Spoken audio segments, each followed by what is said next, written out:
So you wanna make a Lego game using some big property, but you already did Star Wars, Indiana Jones, and Lord of the Rings. Well, I think there's still one option that you've yet to explore. It's the series about a girl and her robotic dinosaurs. Now I know what you're all thinking, hey, isn't this a bit of a stretch? Horizon's fan base has been shrinking. It might be pretty, but there's always a catch. I've only met one person in my whole damn life who had an insatiable Horizon appetite. Everybody else doesn't care that much, but Herman Hulse doesn't really give a fuck. I'm vibing! So here you go, world, it's Horizon again. If you got money, it's time to spend. It's got multiplayer, find a friend. Ooh, open up your mouth, girl, let me pour some Horizon in. It's sweet like honey, so give us all your money. Oh wait, oh fuck, no one's buying the game. I thought Horizon was as cool as Star Wars. I guess it turns out it's just kinda lame. Ooh, holy crap, oh no, why doesn't anybody care? Horizon is just as cool as all those other Lego games. Even though the evidence makes it seem like it's irrelevant, Lego Horizon flopped. I'm not sure why they bothered trying. Ooh, all of its fans must have been lying. Lego Horizon flopped, Horizon. Guess Sony is gonna have to try again. Skeep-a-doop-bop-boop, deep-a-deep-a-doo-da, Robo-dino skip-bop, skip-bop, deep-a-deep-a-deep-a-boo-bop, going till the doo-da-beep-bop-a-noo-ta. Horizon should never had a Lego game. Whoever greenlit that must have been fucking insane. Lego Horizon flopped. I'm not sure why they bothered trying. Ooh, all of its fans must have been lying. Lego Horizon flopped, Horizon. Guess Sony is gonna have to try again. Sorry Herman Hulse, guess you didn't make a new Star Wars after all. Sorry Herman Hulse, just another day of ya dropping the ball.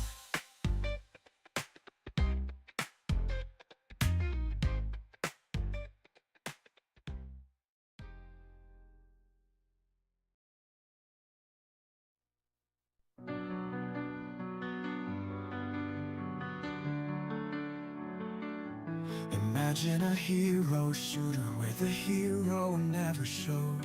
That's most definitely what's up. Imagine a game with a player base that just refused to grow. 16 times the A detail. 5v5 hero shooter with gameplay that's just okay. Catch me outside, how about that? And characters that remind me of Tupperware and white bread. No, I'm not talking about Overwatch. I'm vibing! Please stop bringing up Overwatch. I'm vibing! This game is not Overwatch. It's actually something else. Imagine a game with a story that no one watches. A game that costs $40 that Sony totally botches. It has all my favorite characters, like Lemmy, Dawn, and Craig. At least, I think that's what their names are. I never bothered to check. Concord like the grave, your legacy is safe. As a game that no one played, and a price that no one paid. Boop-a-doop-ba, deep-a-doop-da, scoop-a-boop-ba, beep-beep-beep-beep-beep, phlegm. Concord was about as good as accidentally peeing on your own leg. Concord, we're here to lay you to rest. We know you tried your best. You copied so much cool stuff just to turn out lame in the end. I'll never forget my favorite moments, like when Hot Sauce Guy jumped. Remember when he jumped? That was really cool. A rat just ran by on my desk, and even the rat didn't want to play Concord, even though I blessed him with the chance. The $40 he could afford, but the rat just stared on in a trance. Rat, rat, rat, rat. Concord's dead. Rat, rat, rat, rat. Concord's dead. The Costco guys made more money than you. They were just on Jimmy Fallon too. Imagine Lennox being on Jimmy Fallon, because I literally can't. The rat on my desk is eating all my Cheerios and grapes, and also Concord is dead. Concord like the grave, your legacy is safe as a game that no one played, and a price that no one paid. Rat attack a beep a dap. Skim, milk, the rat freak, doo-da, doo-da. A guy said he really liked it, and then a bunch of rats ate his face. That's the sound he made when Concord passed away. I wish things turned out different, but either way I'm getting paid. Concord's dead, Concord's dead. And boy is my face red. When the game came out, everybody overslept. Concord's dead, Concord's dead. Holy crap, Lois, Concord's dead. When the game out, people played everything else instead. I'm never gonna financially recover from this. Welcome, everybody. Welcome, welcome. How are you on this joyous day? This joyous day before Christmas comes our way. Everybody feeling good? Everybody ready to lose your minds talking about the latest theory related to GTA 6? Because, I mean, some of these, okay, I see it. Others, I'm like, bro, get help. But, you know, we might be in the ballpark with this one. We'll see. We'll see. I have another example of somebody who needs to put the damn phone down. It's kind of the story of 2024 with a lot of game devs and people who are participating in video games. Even if you're right, sometimes you just need to put your phone down. You're not going to make it better. I don't know why this is so hard for people to understand, but even if you're right, sometimes not saying anything still is the better, more pragmatic thing to do. We'll talk about that. Let's see. Of course, lots of Witcher 4 stuff. The one thing I do want to look at for sure is the video that the one and only Neon Knight put together, which it was actually kind of funny because if you've missed it, Neon Knight put out this video on what the books really say about Ciri as a protagonist in The Witcher, what they really say about her as a Witcher in general. So kind of breaking down some of the stuff that works and some of the stuff that doesn't work for the arguments for or against Ciri. But we'll get to that. But what's funny is I met with Neon Knight on the day of the Game Awards. He was invited to that event to try Kingdom Come Deliverance 2 and in New York City. And so we were there, and what's funny is, like, he's a big Witcher guy. Like, that's a lot of his bread and butter is Witcher stuff. And it was really interesting and funny talking to him in hindsight, because we were like, yeah, we're going to be on planes when the event's happening. Like, we're not going to really get to do a live react or anything to the Game Awards. And we joked. We were like, yeah, I mean, what are the odds that they actually do something Witcher related at the Game Awards? Like, of course, the year that we're all busy is when it's going to happen. And sure enough, that's what happened. But he was able to put his video together. Johnny, thank you. And I've heard that it's very good. So I have been patiently waiting for us to look at it together. It's been a few days. And so now I'm comfortable checking it out with all of you. It's going to be interesting. We'll look at that. There's other interviews about The Witcher 4 that we might have time to look at. News of a Dead Space sequel, things like that. But there's things. There's options. That's the key. Did you see the Star Wars Outlaws devs talking about the amount that no one got? Yeah, I saw the at least headline. I didn't go through the article, so I don't know exactly. I don't know exactly what that means or translates to, but I think within like a couple weeks or a few weeks, whenever Ubisoft did that earnings call, they had sold about 1 million copies. So it's still, even with 1 million copies sold, what that tells me is like there's enough people to encounter that who should have seen that. So to me, it says that there probably was not a lot of clear communication that was a thing. Because I saw that headline of the article and I was like, oh, you can get, like, that's a thing? So I just don't think it was communicated to players. I think that's the biggest thing. Like, a lot of us played it and still had no idea that that was a thing. It's like, oh, weird. Michael Strain, look up Rebel Wolves. Isn't that the new studio? Or am I just making that up? Is that something else? Isn't that the new studio made by a bunch of former CDPR guys, I think? Yeah, huge piece of advice for Christmas as well. Put the phone down. Yeah, it's just with so much of this stuff, I don't know if it's 2024. I don't know if it's the social media age or what, but everybody feels like the world needs to know their opinions on everything.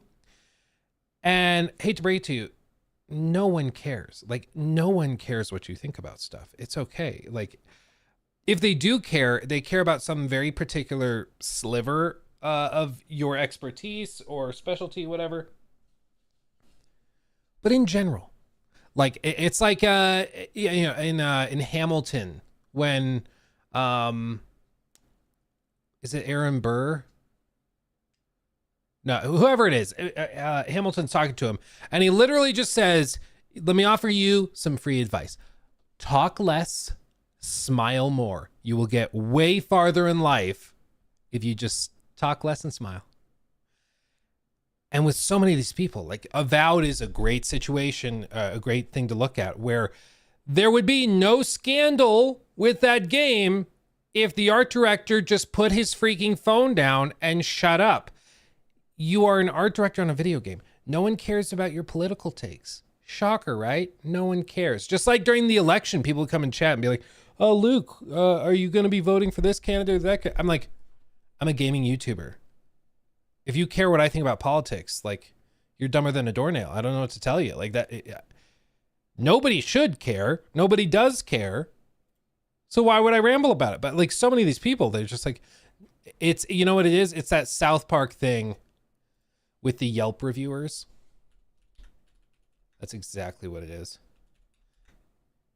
Reviewers.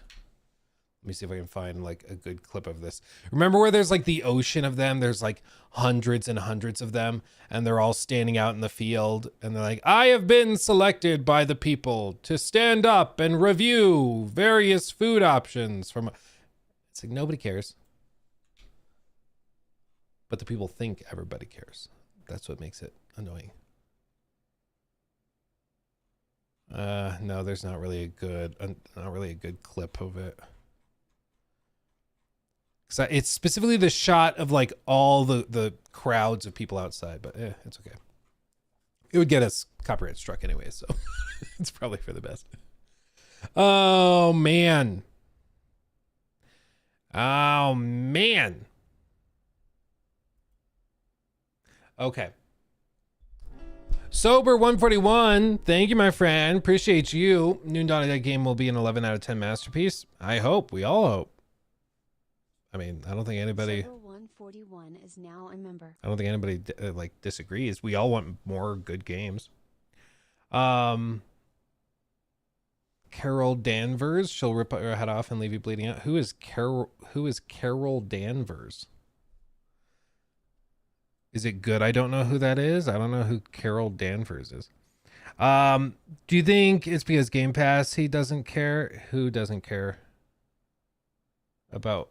Oh, because, is it because of Game Pass he doesn't care about like not being an idiot? No, I think he would have said this if it was going up publicly. Like, what's more telling to me is if somebody's willing to say that type of thing publicly, it always makes you wonder what type of things are they censoring and not saying publicly. Like, what things do they have restraint about? Because if he's saying stuff that toxic and crazy out loud, what's he saying in private? Like, what does he want to keep hidden from people? You know, I can't imagine. But what it also tells me is, like, if in all the jobs I've ever worked, if I was making political statements on social media, I would expect that I probably could be fired. It's just something where, like, the boss doesn't want to deal with it because all you're doing is pissing off half of your potential customers or whatever. So, like, why would you do it? Put the phone down. But the fact that he's so confidently and, like, arrogantly and smuggishly putting all that stuff out there, to me, it just says he feels invincible. He knows that he's not going to get fired. He knows nothing's going to happen. And so far, it seems like that is the case. I told Jacob and Trevor, my employees, I told them, like, hey guys, if you ever did something that stupid, if you were like being that ridiculous and that toxic very publicly and openly, I'd be like, yeah, you're probably fired. Like, for one, you'd be fired if you were like, if you had those company policies in general. If I found out you weren't hiring people based on race, shocker, you wouldn't have a job with me anymore. But like, I cannot fathom a world in which those people can say that type of thing and are perfectly secure. It's very weird. What's also weird, let's talk about this one. Also, 53 Nights, thank you for the 2. Is this stream brought to us by Honey? I saw people memeing on Honey. I didn't watch the full breakdown video. I just wasn't that interested, but it seems like people are just now realizing that Honey was doing like affiliate swaps with links and stuff. I'm gonna be real. I thought we all knew that already. Unless there's a big part of it that I'm missing, I thought we all knew that already. Like, obviously that's how they were making money. Like, nothing's free, you know? But I don't know, apparently. I think there's like many layers to it. It was obviously a very complex system to justify the ridiculous amounts of monetizing and spending that they were doing. But I don't know. I'm surprised that it's like so scandalous because I thought this was known. I just thought it was too good to be true. But how did you have any idea about it? I mean, it's not, it doesn't take a rocket scientist to know that, like, if a platform claims to be free and they're giving you, like, it's like if you Google, we can do it right now. If we Google, like, best gaming mice 2024, like, and we go to any of these websites, all of these are going to be using affiliate links. Like, do you think they're just putting this list together out of the goodness of their heart? Like, no, all of these are going to be affiliate links. They're going to get a kickback if you buy using this link after going to that link and doing that. Like, that's how all of this stuff works. And it's the same thing with, like, at least my interpretation of it.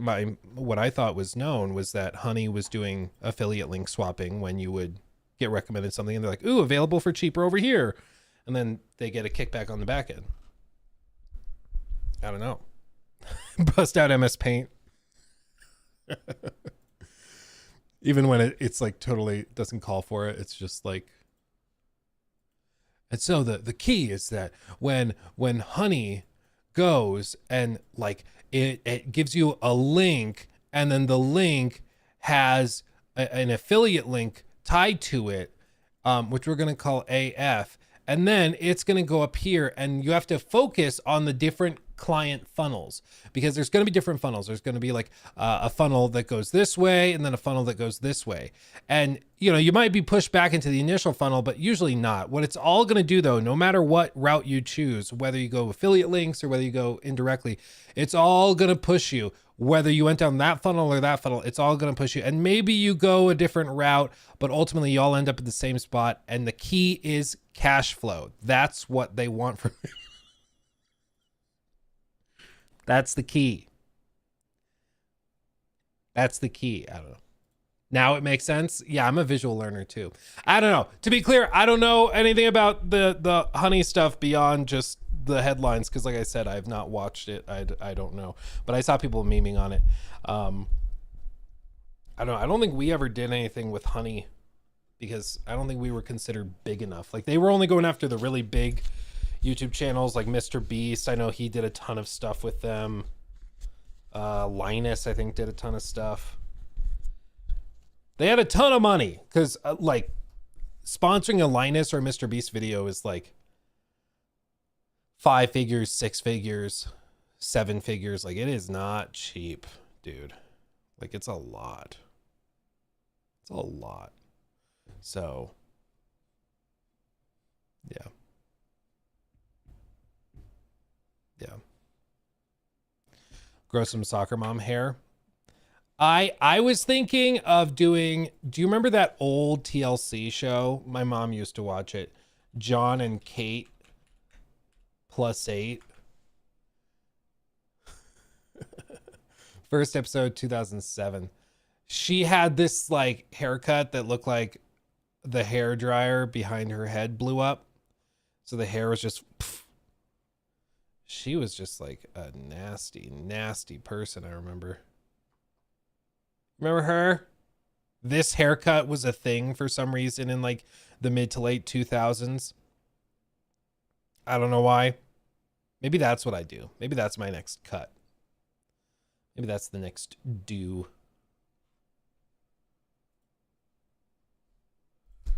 The original Karen? Yeah, like literally. There's that famous clip of her. They're doing an interview. She was so nasty to her husband all of the time. There was that famous clip where, can you stop breathing so loud? Yeah. This. Sorry, can you stop breathing so loud, honey? He's like, breathe quietly. So I consider that.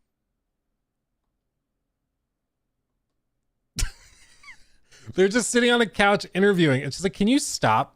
She was probably, I'm sorry, can you stop breathing so loud, honey?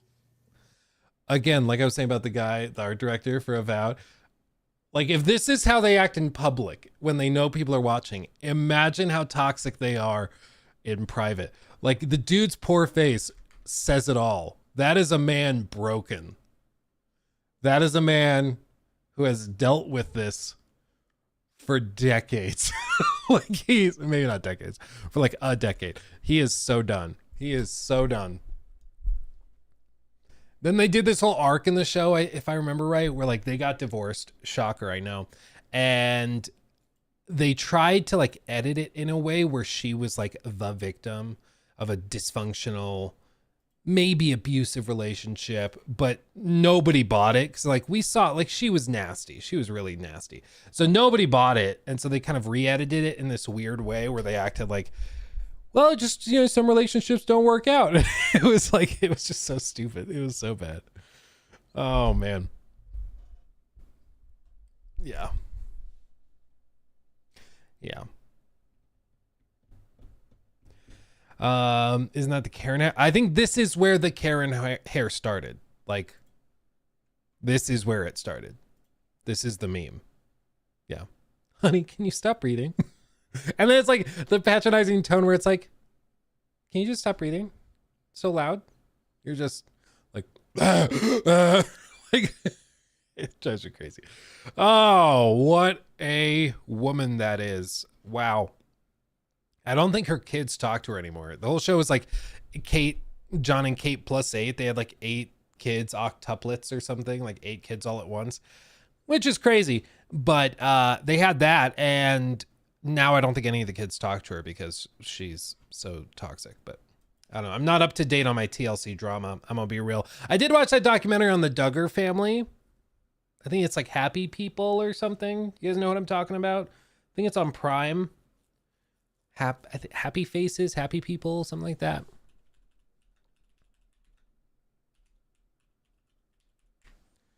No, not Happy People. Happy Faces, Shiny. Oh, Shiny Happy People. This. Yeah, it's like a whole documentary breakdown of the Duggar family, which, like, a shocker, living in like Bible Belt America growing up. My parents loved this show, like loved the Duggars. And now, if you don't know everything that went down, I won't spoil everything, but shocker, turns out they had some skeletons in their closet. Just a few. Oldest son, who was like being a PDF file person. I don't know how else to say this without YouTube being like, what? But yeah, they had a lot. They had a lot of stuff going on. And now the oldest, he's like in prison for like 30, 40 years or something. Yeah. He's only 5'6". Wow.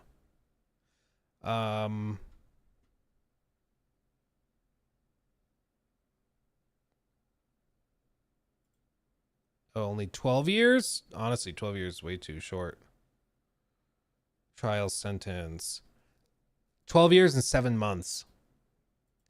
And then I'll have 20 years of supervised release. He had a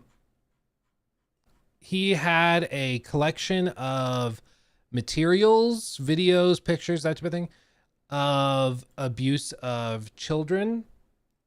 And I won't get specific, but the reason I think he deserves more than 12 years is because apparently a lot of it contained content for children as young as 1 year old. Like actual demon from hell. Like unbelievable, but unfortunately real. And so to see him get only 12 years is a little insane to me. I think he needs much more because he's going to do it again. Like he was caught a couple times doing stupid stuff, and then the FBI caught him doing this. But you better believe if he ever gets, or when he gets out, he's a celebrity, well known, and people know what he was doing. Like, dude's gonna need to live in a cave, which still is probably too nice for him. Yeah, make it eternity. That's what I'm saying, dude. That's what I'm saying. But apparently there's like rules if you're a first-time offender or whatever, where your sentence is going to be lighter, even if your crime was like the devil would have been like, bro. But that's where we are. Anyway, he'll get a meme coin. I wouldn't put it past the meme bros, honestly, at this point. You never know. Okay, let's shift gears away from the spawn of Satan and talk about the spawn of the mind of a game developer. Dude, you said 1 year old. Yeah, like he had videos and pictures and stuff of I'll just say abuse of children as young as 1 year old. Yeah, that's the kind of stuff he was downloading. And let's just say he was, I mean, I don't need to say it anymore. You know what I mean. Yeah. I vote chair. I mean, chair's looking mighty appropriate, I would say. Yeah. I watched your setup video and you said you had an OLED monitor. What are your thoughts on burn-in? Big investment law. Honestly, burn-in is not really a thing nowadays to worry about. The way that they deal with it is with jittering of pixels. They do it with the screen turning itself off after a set period of time if like the image is static. It can dynamically lower brightness of certain areas, and then it'll also do pixel cleaning regularly when the monitor turns off. The key is that you just have to turn your monitor or turn your computer off at the end of the day. If you're somebody that like leaves your computer on and the display on for like days on end, then yeah, don't get an OLED, because it will be okay, because it's going to put itself to sleep and it'll go black after 30 minutes of not being used or whatever. But if you're somebody that likes it on 24/7, just don't get an OLED. Get an LCD, do it that way. It'll be easier. But if you use it like a normal person, you sit down to play games or to do something, you turn your computer on, you're done, you turn it off, then you're fine. It's really not a big deal. And the way that, I mean, there's all sorts of cool little tricks that they can do, because the whole problem of burn-in is that if you have just one image that stays the same, you know, if you just have a big, usually it's on a black background. How can I invert this? Control I, no, edit, view, thumbnail status. How do I invert it to just black? Do I just bucket, dump it? Let's just do it this way. Okay. So how it typically is like if you have just a big circle. Oh, now it doesn't like that. Come on. Why do, okay. MS Paint somehow is not working right now. Doesn't like it. I don't understand what I did. Anyway, I'll just say it like this. Now, okay. For the love of God. The thing with burn-in is if you have one thing that's on screen for an extended period of time, that's what gets burnt in if this stays, but it has to be inverted. So it's like the bright light staying on for too long will do it. Yeah, I thought if I just bucket black it and then I swap back to the, okay, now it's working. Okay, I don't know what the deal was. But this is where you'll have burn-in and stuff. Like if there's a white thing on a black background for too long, this is how you get in trouble. What OLED monitors and TVs and stuff can do now is because the edges are, when they're black, when they're turned off, it's completely black. You can't see anything. What the monitor will do without you noticing or telling you is they will go in and they will scoot the whole image just like 5-6 pixels to the left. And they'll do this very slowly when you're not really noticing. And then after a minute or two, they'll shift it 5 pixels to the top. So they'll have like 5 to 10 pixels on the top and bottom and sides of the monitor that are turned off, but to you, it looks like just the border of the monitor. And then they wiggle the image as you're using it, so it doesn't stay on the same exact pixels. The image to you stays the same, but for the actual pixels, they get shifted and moved so it's not the same. And they can keep it from sticking on the same spot too long. There's other stuff they can do. Heat dissipation has also helped a lot, but like in general, OLED burn-in is not really a thing to worry about. The only time you'd ever see it is if you were using like an OLED monitor, you overrided the firmware and left it on for like a day or 2 or 3 at a time. Then yeah, you'll have burn-in of some sort.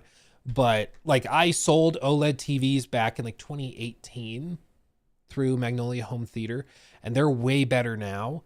But even back then, we had those display units. Like you go into a Best Buy, you know, it's just walls of TVs that are playing the same videos day in, day out. We had those, and we literally never turned them off. And they would be playing for an entire year before the new models would come out, and then we would take them down, box them up as open box, and then we would sell them for cheap. We never had issues with burn-in on those TVs that we took down from the walls, except for a Hisense one, but that was because some idiot sprayed it with like hand sanitizer. It was a separate issue, but we've never had, like, we didn't have issues with it. So you using it in your office or game room, like, you'll be fine. So I would not stress about burn-in, is my point.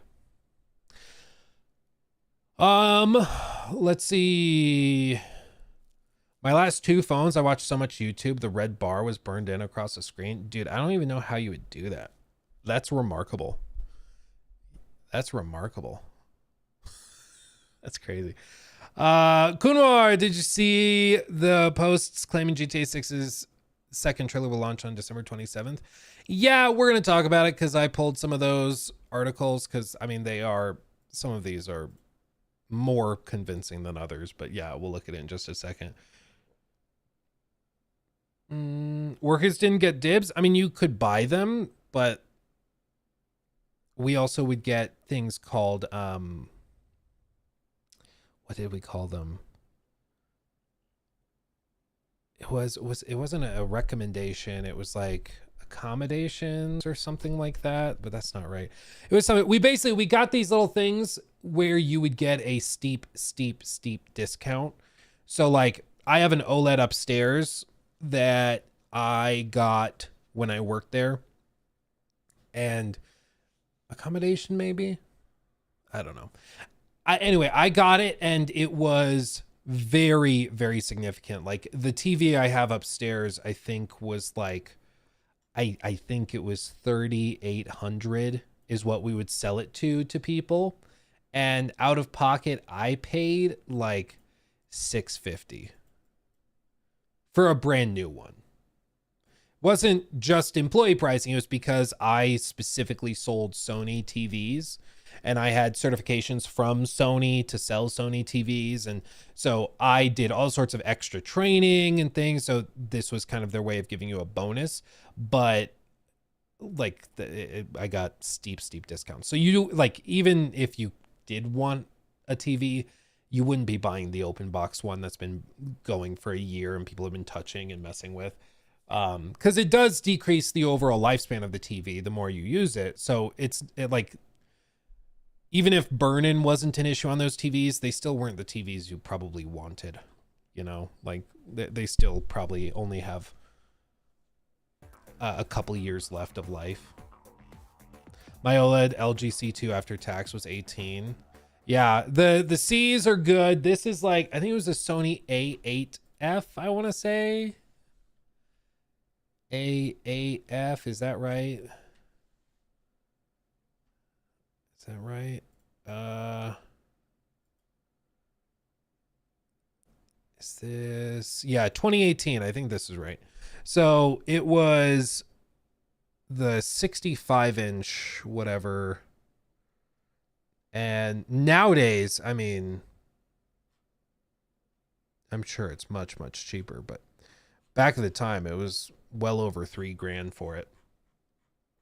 It is cool. It doesn't have speakers. What it does is it vibrates the glass of the display, and then that acts as the driver for the speaker. So if you put your like fingernail to the display, you can feel it vibrating when sound is playing, and it'll distort it if you touch the screen. It's pretty cool. Pretty cool.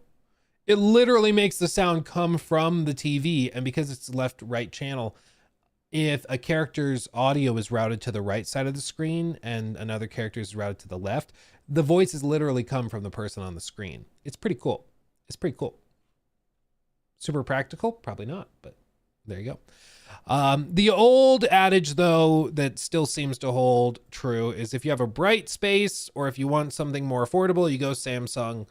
If you want if you're in a dark room and you have kind of a mid-tier budget to spend, go for LG. And if you want like a cinephile TV, then you go OLED, or then you go Sony rather, because Sony has the best color science with their displays. Samsung tends to blow everything out. LG though has the best software, and they make a lot of the same panels that that Sony ends up using. They'll make the panels for them, but it's the Sony calibration and stuff that makes them worth the money. But we're talking about like 1/10 of a percentage point of appreciation. Like, it's really not that big of a deal. Okay.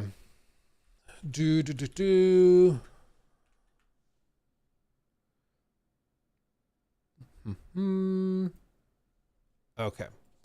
The Star Citizen thing. I do have those things pulled up. I've got Star Citizen 4.0 and then also the discussions of restructurings and layoffs and things that happened over at Cloud Imperium. I think specifically what they called it is a shakeup. I'm not sure if it's technically layoffs, but we'll talk about that. But first, let's talk about this whole thing with the with GTA 6, because this is going to break your brain. Okay, just buckle up, buckaroo, buckle up. We're gonna talk about it. D-Tunes, thank you for that. I made some songs for your streams. If you want, I can send them send them in chat for you to use in your stream intro. Now I have one for Skull and Bones and KCD too. Oh, cool. Yeah, if the best way to do it is to send them to me on X and tag me at Luke Stevens TV. That way they show up in my mentions and I can pull them from there. If you try to put links in the chat here, YouTube and Twitch and everything will ban you and freak out.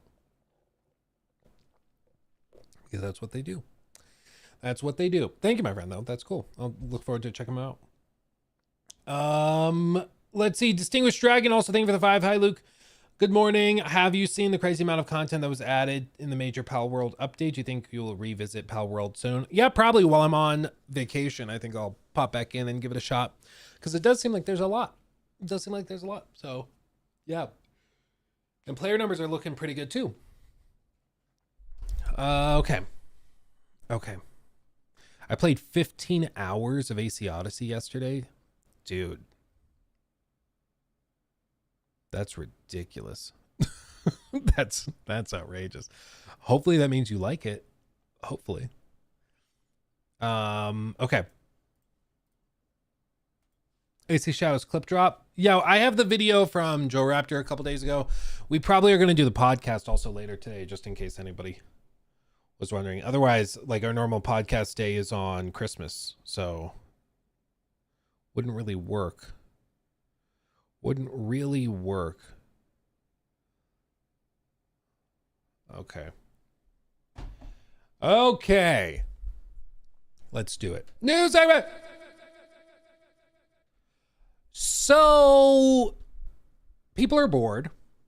I feel like that should preface this story. People are bored. This time of year is always weird, right? Because like there are games coming, but we don't really have a lot of trailers for it. We're just kind of going a little antsy. A lot of people are taking time off work to spend with their family. But if you're like me and you just like hanging out and talking about video games and playing video games and stuff, like you just want to talk about it still. Your brain still is in gaming gear or whatever, and it don't stop. It never stops. So you start to try to find things to occupy yourself. And one of the ways gamers are doing that right now is with some, at times, admirable pattern recognition of things that could point to a GTA 6 trailer coming soon. Right now, the theory is December 27th. And I'm going to show you some of the reasons people think this, okay? And so what I want to do is at the outset, I'm going to do a poll of you guys, okay? This is at the start, and I'm going to ask you if you think we're getting a trailer on the 27th. Then I'm going to show you the evidence, quote unquote, for why they think that there will be one. And then we're going to do another poll and see if any of you guys were convinced. Make sense? Fair? I think it's going to be funny. So, do you think GTA 6 gets a trailer number 2 on the 27th? And then this is pre-evidence. There we go. Yes or no. We're not doing maybes, okay? Maybes are for pussies. We're doing this straight yes or no. Create poll, okay? I'm going to put this into both chats. So that people on Twitch and YouTube and X and everything can vote. Oren Cohen is now a member. Booyah. Hi, Luke and chat. I hope you're having a great holiday season. Smile. I am. It's going to be good. I'm very much excited for this. There we go. It's going to be good. I'm going to go stir crazy, like mad while we are on break, but that's what I get. At the outset, you know, I'm not going to vote. I don't want to spoil it because, of course, I know the evidence already. Okay. You guys are putting votes in. Love it. All right. It's obviously the 27th because they have those drones out ahead of time to build hype. Yeah, exactly. Yeah, I've watched your AC Mirage review. It's currently £20 on Steam. Would you say it's a buy or a slide? If you like old school Assassin's Creed games, go for it. If you're hoping for something more modern or innovative, then yeah, you're going to be disappointed. But if you want like an old school AC2 feeling game, then it's solid enough. Maybe more AC3, but you get what I mean. It's old school.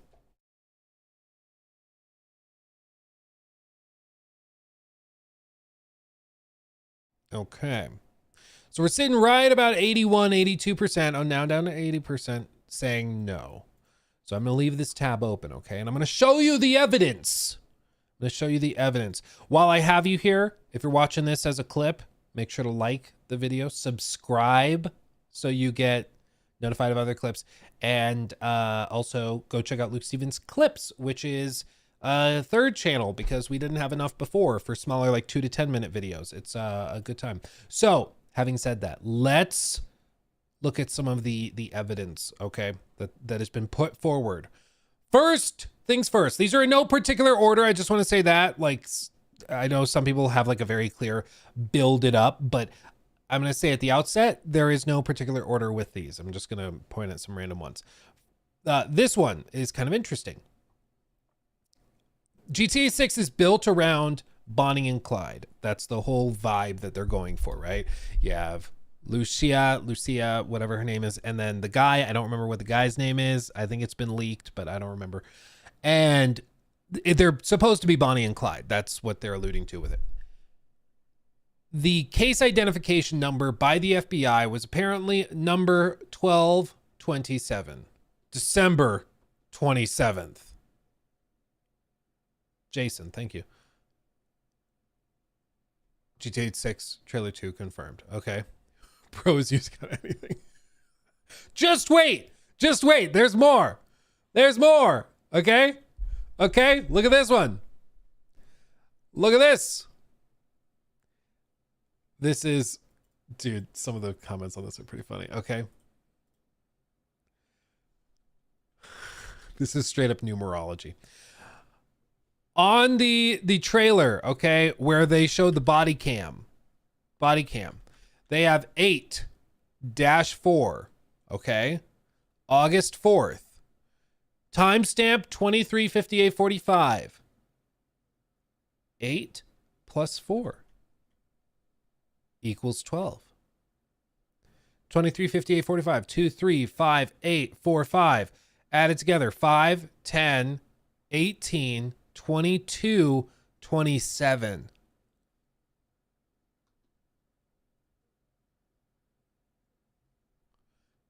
It's been in front of us the whole time. It's been right here. Yeah, we could have also added the 5, and then it would be 32, which doesn't make sense. But there you go. It's a mighty interesting coincidence, is it not? Mighty interesting. What are the odds? We would be discussing 1227. And if you add up all these numbers, if just one of these numbers were off, it wouldn't be 1227. Broke your brain, huh? Broke your brain. But wait, there's more. Some of these comments, dude. Straight up. Get a life, bro. It was funny. Okay, there's this person's put together a bunch of it. They don't have specific references. They just kind of say stuff. So we'll just, for poops and giggles, we'll just assume this is all true. Auto 27 is mentioned on the note. Auto 27, known for sales of the Leon, is located on Highway 27. Probably why it's called Auto 27, but anyway. Florida is the 27th state in the U.S. Alexa, is Florida the 27th state in the union? According to an Alexa Answers contributor, the 27th state is Florida. Yeah. By the way, Alexa, stop. 27th state. Alexa confirmed it. There you go. Can't argue with Alexa. Grand Theft Auto franchise is 27 years old. Rockstar Games has made 27 Instagram posts recently. I don't know when that cutoff is, but apparently recently. Rockstar New York City was incorporated on December 27th, 1998, when Sam Hauser was 27 years old. Wow. Adding the digits of 1998 equals 27.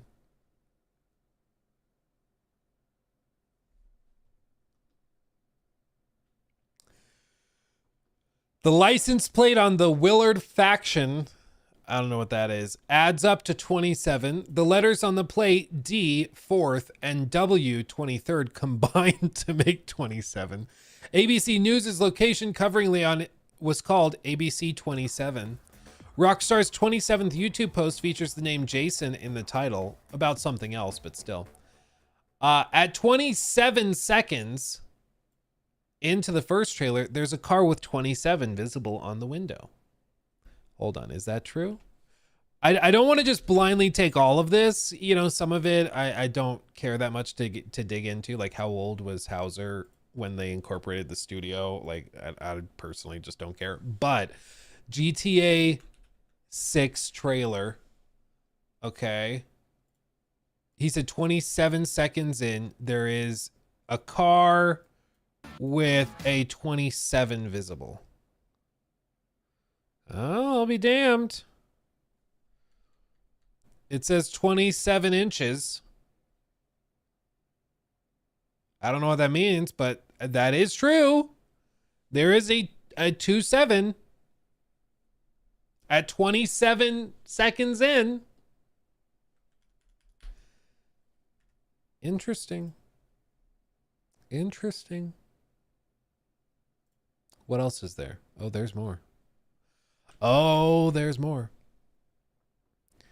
The license plate in Jason and Lucia's car scene adds up to 27 sequentially.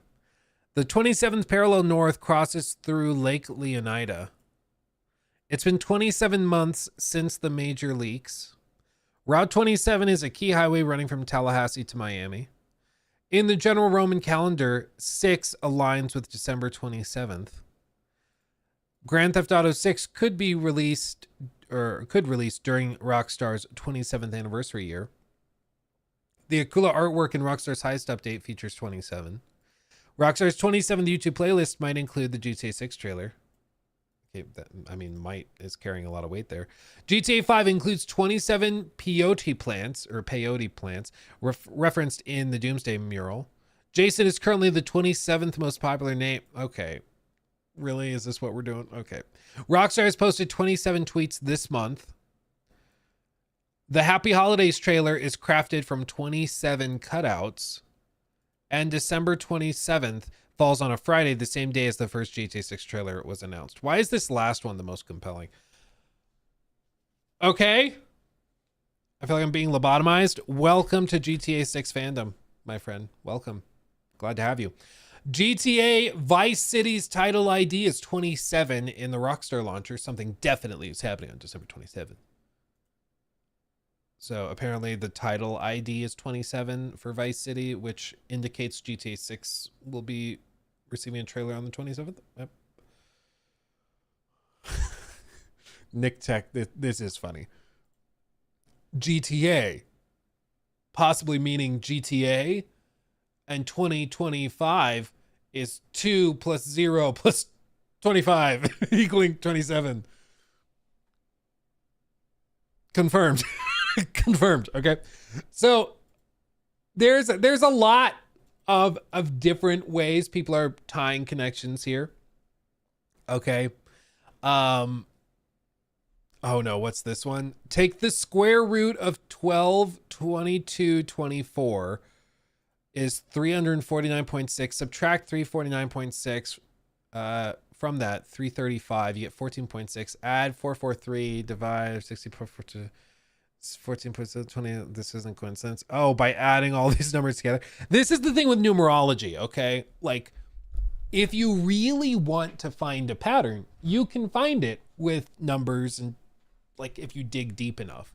Like the Sam Hauser or whatever thing, where it's like, oh, he's 27 when he incorporated the company 27 years ago or whatever, you know, back in 1998 or whatever. It's like, yeah, if you dig deep enough, you can find the number again, because hate to be that guy. In common parlance, there's only so many numbers that people throw out. Like There's just not that many numbers to play with. It reminds me of the old thing. Let me see. I don't know if you guys ever heard of this, but there is, let me see if this is it. There is a whole thing, again, this is from my time growing up in these types of churches and stuff, but there's a thing called Bible code where like you can literally just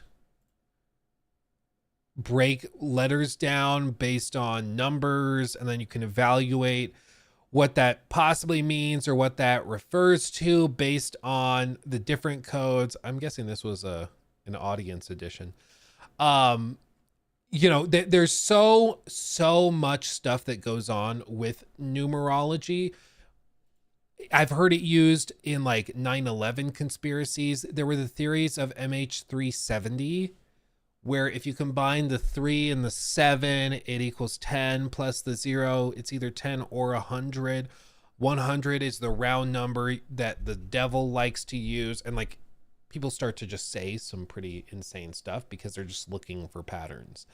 And people are really good at finding patterns once they start looking for them.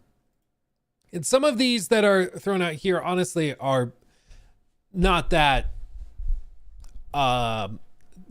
wild. Like, it is a cool thing. For me, it's the numbers on the body cam, seeing those add up to 1227. That's kind of cool. Yeah, you just conveniently don't touch on the 5 or the other numbers on the screen, but that's still kind of cool. That's a fun coincidence.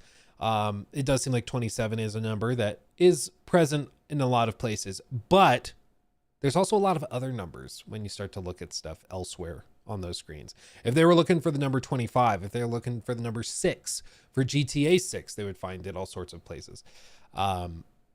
Is the trailer going to drop on the 27th? Who knows? Maybe. But I think the point is, we don't know, and none of this is particularly convincing, because there was the same thing that happened for, like, was it the 6th of December, the 12th? Earlier this month, there was a whole push for a trailer potentially leaking because there was going to be an update to this app at the same time as this was happening. And, you know, people also thought that there was going to be a Bloodborne update or remake or something announced at the Game Awards or on the anniversary. It just, there's always something. There's always something. But perhaps the most potentially damning piece of this just has to do with the realities of schedules. Most of the developers at Rockstar are currently on Christmas vacation. Okay? They go on a vacation around Christmas and they don't come back until after the new year. But even this, you could twist it where it's like, oh, that's part of it. Because like, it's, to me, in my view, it's unlikely that they would do a big trailer drop while most employees are off on vacation. That to me is just surprising. I don't think that they would do that. But on the flip side, I could totally see somebody being like, no, that's exactly what they would do. Because then there's less likelihood of potential leaks because there's less people in the offices who would be aware of the trailer happening. So it'd be the perfect time to release a trailer or something. It's like, They did that last year? No. So the GTA 6 trailer last year premiered on December 4th, well before anybody left for vacation. So I won't say anything further. Let's do our update poll, okay? Let's do our update poll. And now that you've seen the evidence, do you think that it could happen? Okay, yes or no. I'm gonna post or paste the poll into the chats. There you go. And let's see how many of you guys were convinced. Okay, the last poll, 81-ish, just under 82% of you said no. Let's see if anybody's been convinced otherwise.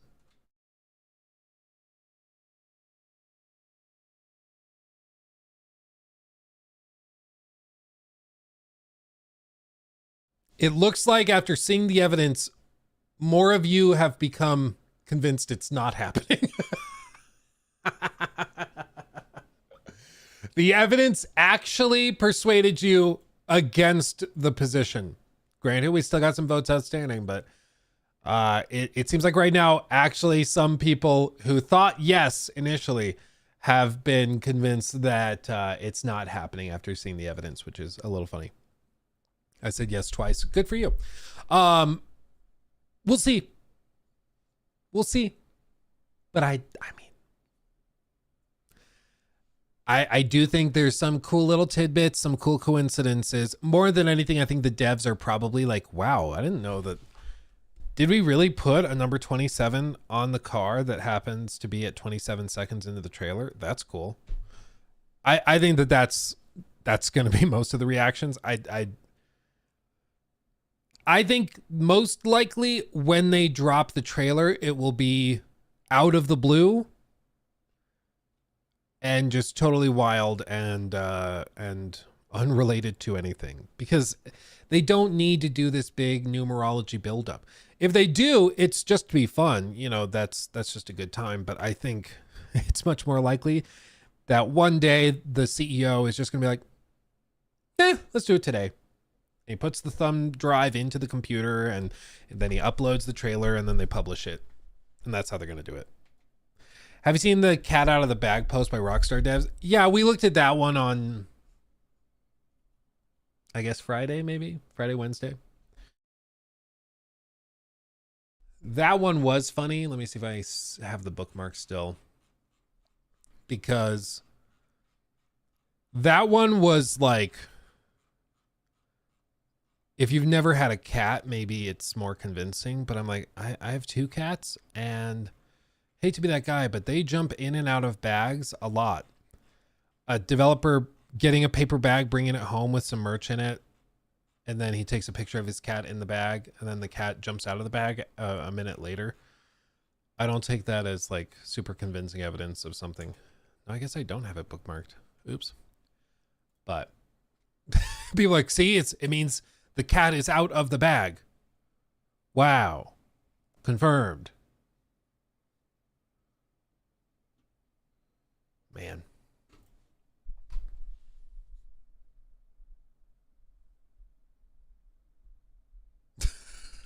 MS Paint Talk. Yeah, some people were like, oh, it actually means a 2027 release date. Yeah, maybe that's the key. Maybe that's what they're doing. Maybe that's the update. I mean, to a certain extent, I find it remarkable and incredible that the fan base is so into it and likes digging into it this much. But that's also just like, frankly, that's I think the dedication and the excitement is there. Even if they reveal absolutely nothing, even if they have no more trailers, it's still gonna sell like crazy. It's still gonna see hundreds upon hundreds of millions of dollars in the first 24 hours. Like, it's gonna explode in popularity whether or not they do any more trailers. Like, this is one of those weird games, and there's not many of them, but there are games that just are immune from the need of marketing. Like, what's crazy is like, they'll still spend a ton of money on marketing. There'll be posters everywhere. There'll be commercials and stuff. Like, there's going to be a lot. But they literally could have like a $0 marketing campaign on this game and it would still be the biggest game in history.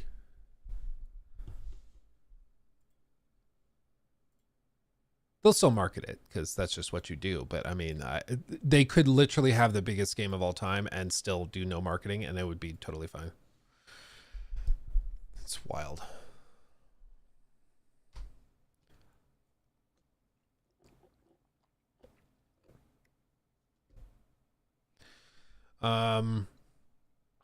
They'll likely do a few more trailers and gameplay showcase. What we learned with Red Dead 2's marketing cycle, which was a little different, to be clear.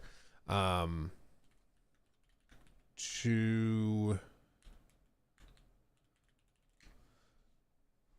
see. So they did the second trailer Yeah, the announcement trailer, then they did a second trailer.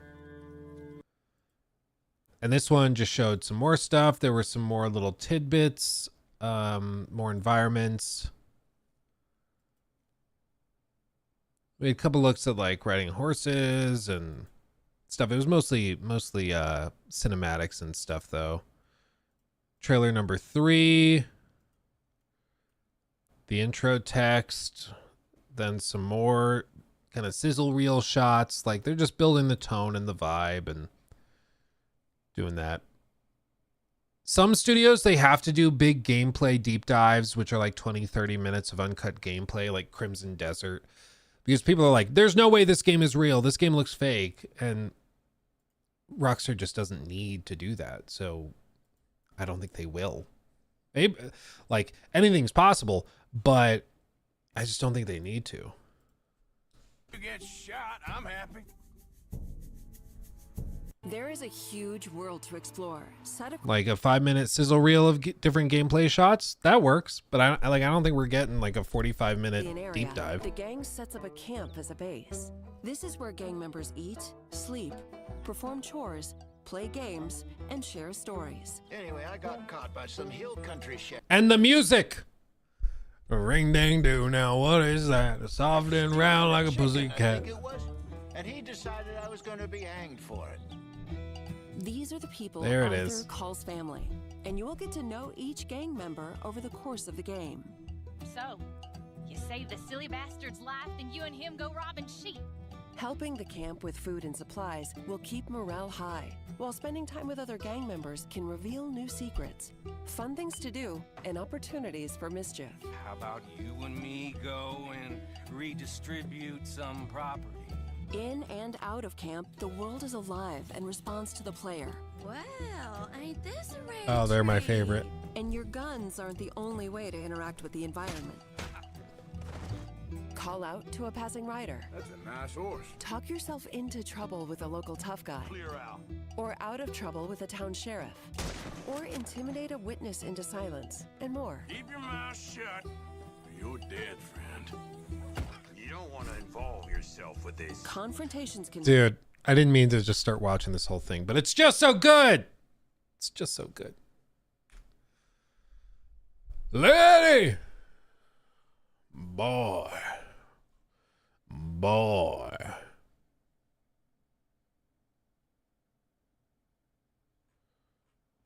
I just need some goddamn faith, Arthur. Ain't nobody got no faith no more.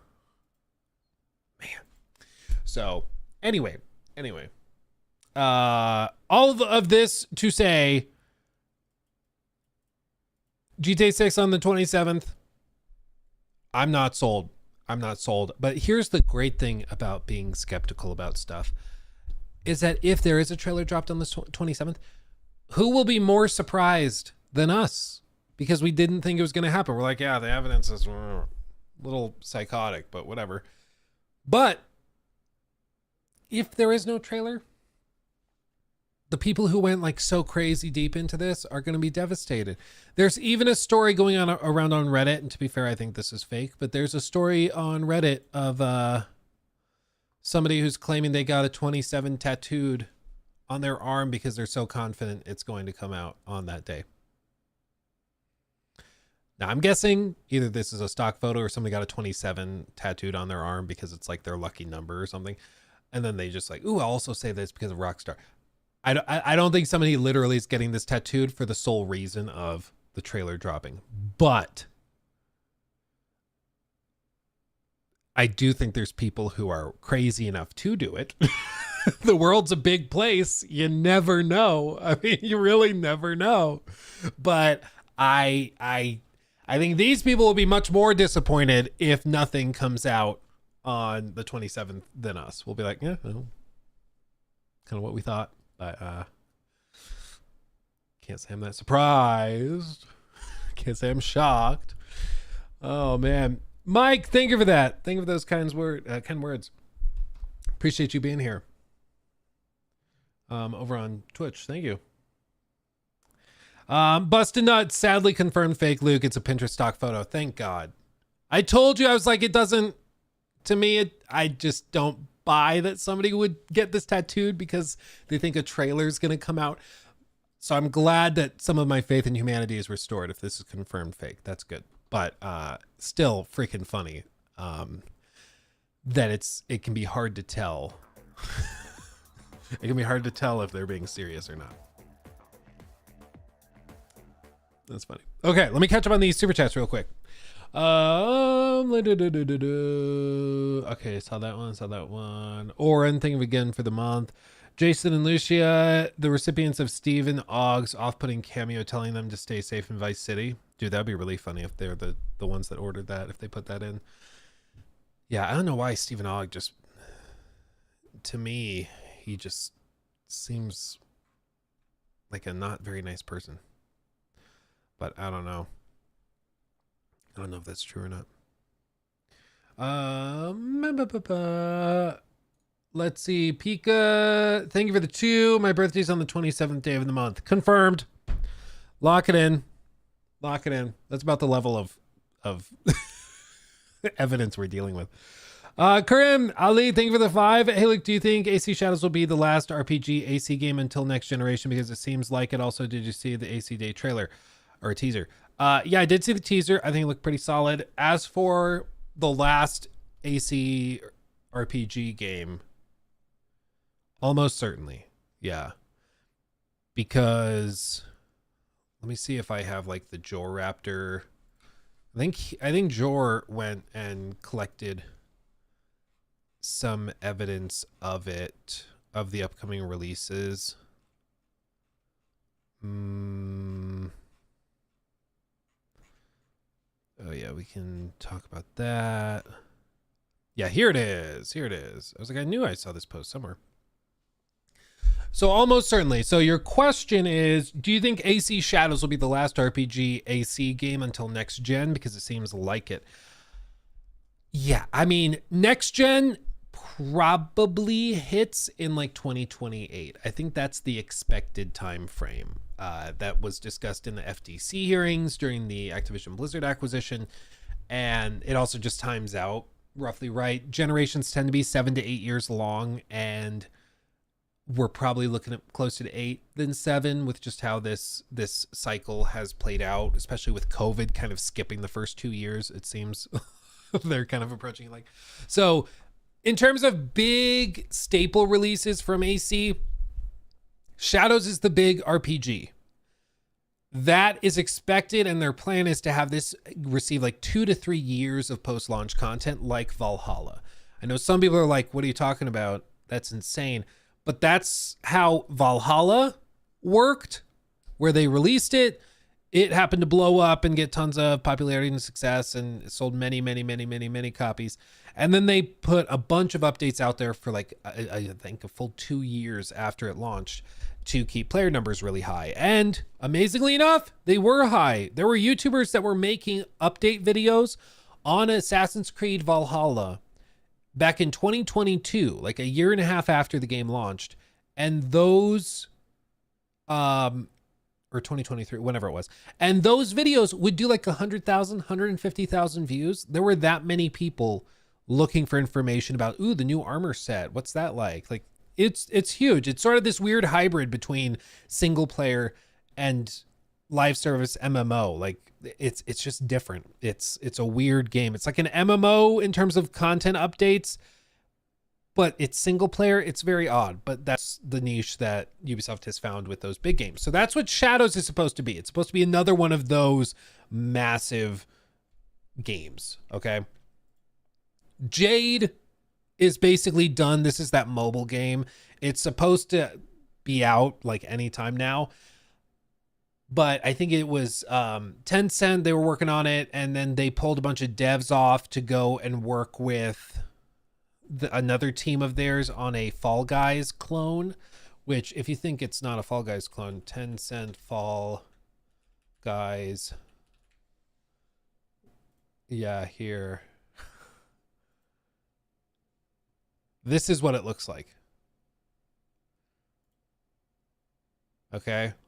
Like, it's on mobile. It's literally just Fall Guys, but on mobile, and it's not the Fall Guy like bean people. It's instead like different costumes and bunnies and stuff. And so they pulled a bunch of devs off of the Assassin's Creed Jade game to work on this, because this has just been printing money, and so they're doing that. The other thing I think they're doing is that they know they're in a position of control with Ubisoft, so they're like, hey, if you want us to finish that, maybe we need more equity, maybe we need more say in the company's inner workings. Like, again, Tencent has all of the power and leverage in that relationship. It's not even close. It really isn't. It really isn't. But anyway, so that's what that is. The Black Flag remake is being made by the team, predominantly by the team that did Skull and Bones. The thing to remember about this, because I know it's like, oh, well, why would you trust them to do it? They might do a bad job. Who knows? But Ubisoft doesn't typically have just one team working on a game. There are some exceptions, like the Prince of Persia game from last year, or I guess technically this year. It's about to be last year. That was primarily done by one team. Like, there was some help with some smaller stuff by other teams, but that was mostly one team. When we're talking about Assassin's Creed, we are talking about like thousands of people from all over the world. So just because it's headed up by Singapore does not mean that it's going to be predominantly done just by them, right? So we'll see. We'll see. Let's see. The other thing, AC Invictus PvP multiplayer game rumored for 2025. I've also heard rumors of 2026. I think Insider Gaming said 2026. Who knows? But that's going to be like, as they say, a PvP multiplayer game.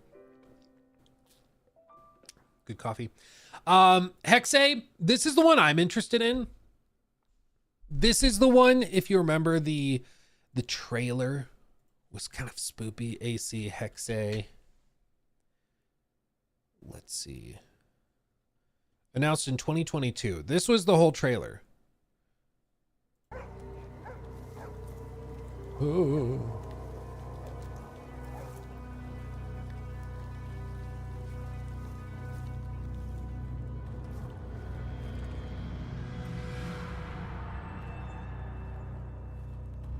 That's the whole thing. The whole sizzle reel. Okay. This is apparently, allegedly, going to be a more linear game. Some people have compared it to, like, in terms of structure, maybe being closer to like God of War 2018, where it has open bits and you can kind of go back to other stuff, but primarily you're going on one path through it. And that's being done by the Valhalla team, the AC Origins team, and the Black Flag team. Okay. Very different from what they've done before, but that's what they are doing. So that's also not a big RPG. AC1 remake expected maybe on like holiday 2027, but that's just speculation because that would be the 20th anniversary. I do think that that lines up and makes the most sense out of all the options, but we'll see. And then other projects we know are coming, but have not, we really just know nothing about them, is Nebula, which has the 3 settings. This is the one that I think goes to like the Aztec Empire, and I don't remember the other 2, but it's going to be pretty wide ranging. This is the one they thought Shadows was going to be before we knew that Shadows was coming first. There was speculation that the next Assassin's Creed game will have 3 settings. It turns out people were mistaken. It was actually for Nebula, but this is just what happens when devs working on Nebula think their game is like the big one in development. They don't know what the other hand is working on at the same time. AC Raid, which is a co-op multiplayer game in the universe, that's coming at some point. I think that'll change a lot based on how Invictus does. And then Echoes. This is the cloud-based multiplayer. I'm gonna be real, I have no idea what that means. Cloud-based multiplayer, does that mean like black box missions, like Hitman style, but co-op? Like, I don't know what that means, but I think it's also very, very early on. So presumably after Shadows, that team in Quebec is going to move on and is going to start doing the next big multiplayer co-op, or multiplayer, not multiplayer, the next big RPG game, but that's probably not to like 2029. Maybe. It depends on when they start full development. It might hit in like 2028, 2029. It just depends on how much stuff they end up doing with Shadows, and also how Shadows is received. If Shadows blows up and ends very poorly, then obviously they're not going to spend 2-3 years doing post-launch support. But if it ends up doing pretty well, then I think that they'll stick with it and make lots of content. They won't cut the support short. But time will tell. Time will tell. I will say there's been a lot of stuff revealed about Shadows, both publicly and not, kind of like leaks behind the scenes, and then also like some of the trailers and stuff they've done. And already it looks so much better than it did just over the summer. Like it really is remarkable how much it's turned around. So I'm optimistic that they can keep making improvements, because those first few gameplay clips were pretty rough, but it looks like they've actually done a good amount of work on it. Morphle is now a member. Hope you and the family/Luke crew have a great holiday season. Have you seen everyone in the GTA community going crazy about the number 27? Oh yeah, MMORPG. Yeah, we just did a whole segment breaking it down, because there's a lot of craziness. So just rewind the stream a little bit if you want to see that, because there's a lot there. There is a lot. Is it like Tomb Raider or Tomb Witcher remake or Tomb Witcher Raider? Says Pro on Twitch. We just don't know. We don't know. They say it's going to be more limited in scope. It's going to be more linear. It's going to be more narrative based on set pieces. I interpret, based on everything they've said about AC Hexe, I interpret it as meaning this is going to be their attempt at that like third person adventure blockbuster cinematic kind of game. So they're going to come out. It's going to have big set pieces. It's going to be more cinematic. It's going to be less about just wide open levels and exploration and stuff. And it's going to be much more about like big cinematic boss fights and stuff like that. That's my expectation. Ubisoft might sell out or license their IPs to other studios, which could be cool. I mean, they already kind of are doing that. Just the AC Jade game is kind of an example of that. Like Tencent is making that game. Assassin's Creed or Ubisoft is not. They're Legacy. helping with some stuff, but it is apparently all Tencent. Like this is a mobile game. This runs on your phone. And based on like the leaked gameplay and stuff, it basically just looks like AC Odyssey with a fewer, like a handful fewer like particle effects and stuff. But this is being made by Tencent, and it's just straight up a full-on Assassin's Creed game. Probably with some gacha stuff. I don't know how they're going to monetize it, but freaking massive. It's ridiculous. So they're already doing that.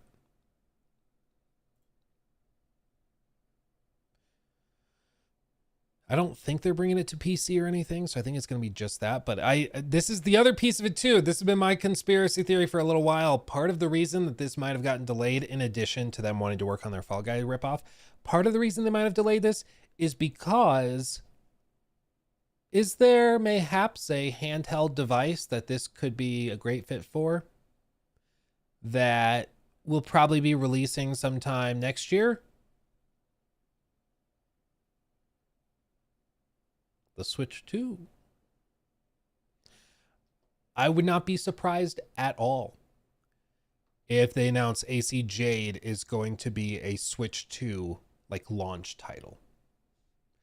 So, because if you remember the original Switch, one of the biggest problems was we had Breath of the Wild, which was phenomenal. But other than that, like, what was it? It was like snipper clips or something. Like, there really were not a lot of great options in terms of games to play. There really was not much.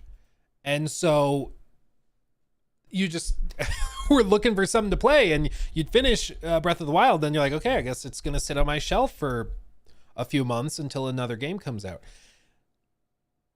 Any game that launched, if it was half decent, blew up and sold tons of copies because people just wanted a reason to use their Switch. They wanted something to buy. And yeah, ARMS, I guess. I'm still pissed I bought that for $70, dude. It's insane. Or 60, whatever it was. Still pissed about that all these years later. But I think I played it for like 45 minutes. I was like, what am I doing with my life? This is insane. But anyway, I think if they launch this as a launch title for the Switch 2 and it runs well and looks good on that platform, I think that could be a huge boon to this game's performance. It's still going to make, like all high production mobile games tend to do, it's still going to make hundreds of millions of dollars on mobile, because mobile gamers are much more accustomed to spending money in their games. They've been conditioned to spend much more money with microtransactions and stuff. And so if you have a high production value mobile game, they tend to just print money once they get going. And I have no doubt this is also going to print money, but if they could also sell it on Switch, why the hell not? And it seems to line up quite nicely, because all the reports are that it's apparently like basically done. They're just sitting on it for some reason. And either they're sitting on it as part of like a negotiation tactic against the Guillemot family to get more control or something like that, or they're just waiting to launch it on the Switch too, because that's just going to be free money. What about that UB NFT game? Which one? They've launched 2 in the last month, dude. It's crazy. There's another one.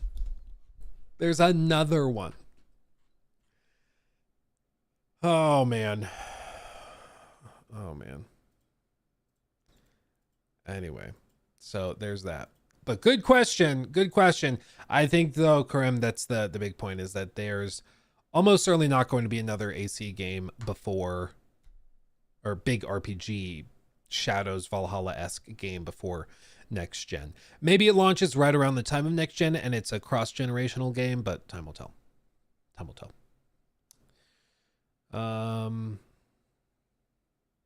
Ubisoft needs new CEOs. The problem is for them that apparently all of the reporting suggests that Eve, his condition with Tencent taking over more of the company is that he wants to stay in control. And Tencent's like, no, we're only interested if we can not have you in control.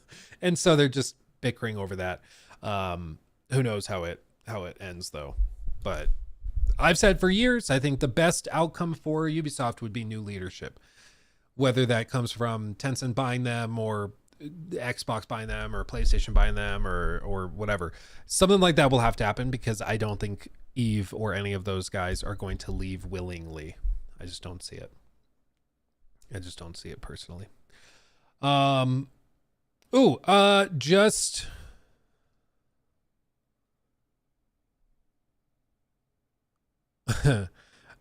going on this vacation and somebody in the family was like, I want to get like a big cocktail mix thing that we can like bring with us so we don't have to buy it on the island because it's way more expensive there. And I was like, we could get like pina colada mix, but apparently the pina colada mix that at the place she was looking at is like $95 a gallon. I love me some pina coladas. I don't think I love pina coladas that much. Who am I kidding? Yes, I do. But no, it's too much. It's unreasonable. I do declare. Okay, just 1 second, guys. I've got to run and let the cat out. She is scratching under the door and she's going to destroy the carpet again. So give me just a second. I'll play Lego Horizon Flopped for you. I've got to let them out and put them up in the garage where they can play because they like playing in the garage. So give me just a minute. I'll be right back. Lego Horizon Flopped. So you wanna make a Lego game using some big property, but you already did Star Wars, Indiana Jones, and Lord of the Rings. Well, I think there's still one option that you've yet to explore. It's the series about a girl and her robotic dinosaurs. Now I know what you're all thinking, hey, isn't this a bit of a stretch? Horizon's fan base has been shrinking. It might be pretty, but there's always a catch. I've only met one person in my whole damn life who had an insatiable Horizon appetite. Everybody else doesn't care that much, but Herman Hulse doesn't really give a fuck. So here you go, world, it's Horizon again. If you got money, it's time to spend. It's got multiplayer, find a friend. Ooh, open up your mouth, girl, let me pour some Horizon in. It's sweet like honey. So give us all your money. Oh wait, oh fuck, no one's buying the game. I thought Horizon was as cool as Star Wars. I guess it turns out it's just kinda lame. Ooh, holy crap, oh no, why doesn't anybody care? Horizon is just as cool as all those other Lego games. Even though the evidence makes it seem like it's irrelevant, Lego Horizon flopped. I'm not sure why they bothered trying. All of its fans must have been lying. Lego Horizon flopped. Horizon. Guess Sony is gonna have to try again. Skeep-a-doop bop boop, deep-a-deep-a-doo-da, robo-dino skip-bop skip-bop, deep-a-deep-a-deep-a-boo bop, going till the doo-dot beep-bop-a-noo-ta. Horizon should never had a Lego game. Whoever greenlit that must have been fucking insane. Lego Horizon. Yeah, I should have never been trusted with these AI song makers. What are we gonna do now? Not make 1,000 songs about random stuff? No, of course we're gonna do it. Okay, let's talk about this real quick, and then we'll kind of shift into the next thing. Okay, let's talk about this because I wanted to talk about this like 2 weeks ago, but I just kept forgetting, and so I want to get it out of the way now. News segment. So this post was put up by the one and only Joe Raptor prior to the Game Awards because a lot of people, myself included, expected to hear something about Warner Brothers anything. Frankly, they've got a couple of things. They've got the big Warner Brothers like Wonder Woman game, which is expected to come from them semi soon. It was honestly expected this year, but it's now just sitting somewhere. we don't really know what's going on. I can confirm that it has continued to have trouble. It seems like implementation of the Nemesis system into the new engine has been quite difficult. So basically requiring them to build it from scratch, which has taken a ton of time. So there's just a lot of problems, I think, that they've run into, but that we expected. Then we also expected Hogwarts Legacy to see some sort of nod or discussion because we know that they are working on something pretty massive for it.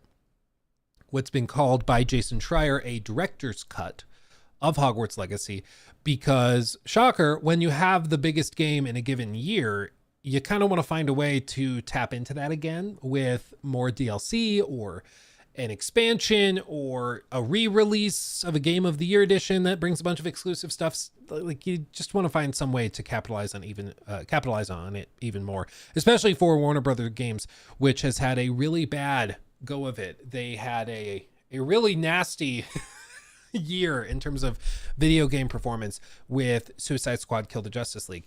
Now, one thing, Warner Brothers Discovery fiscal year. Let's see.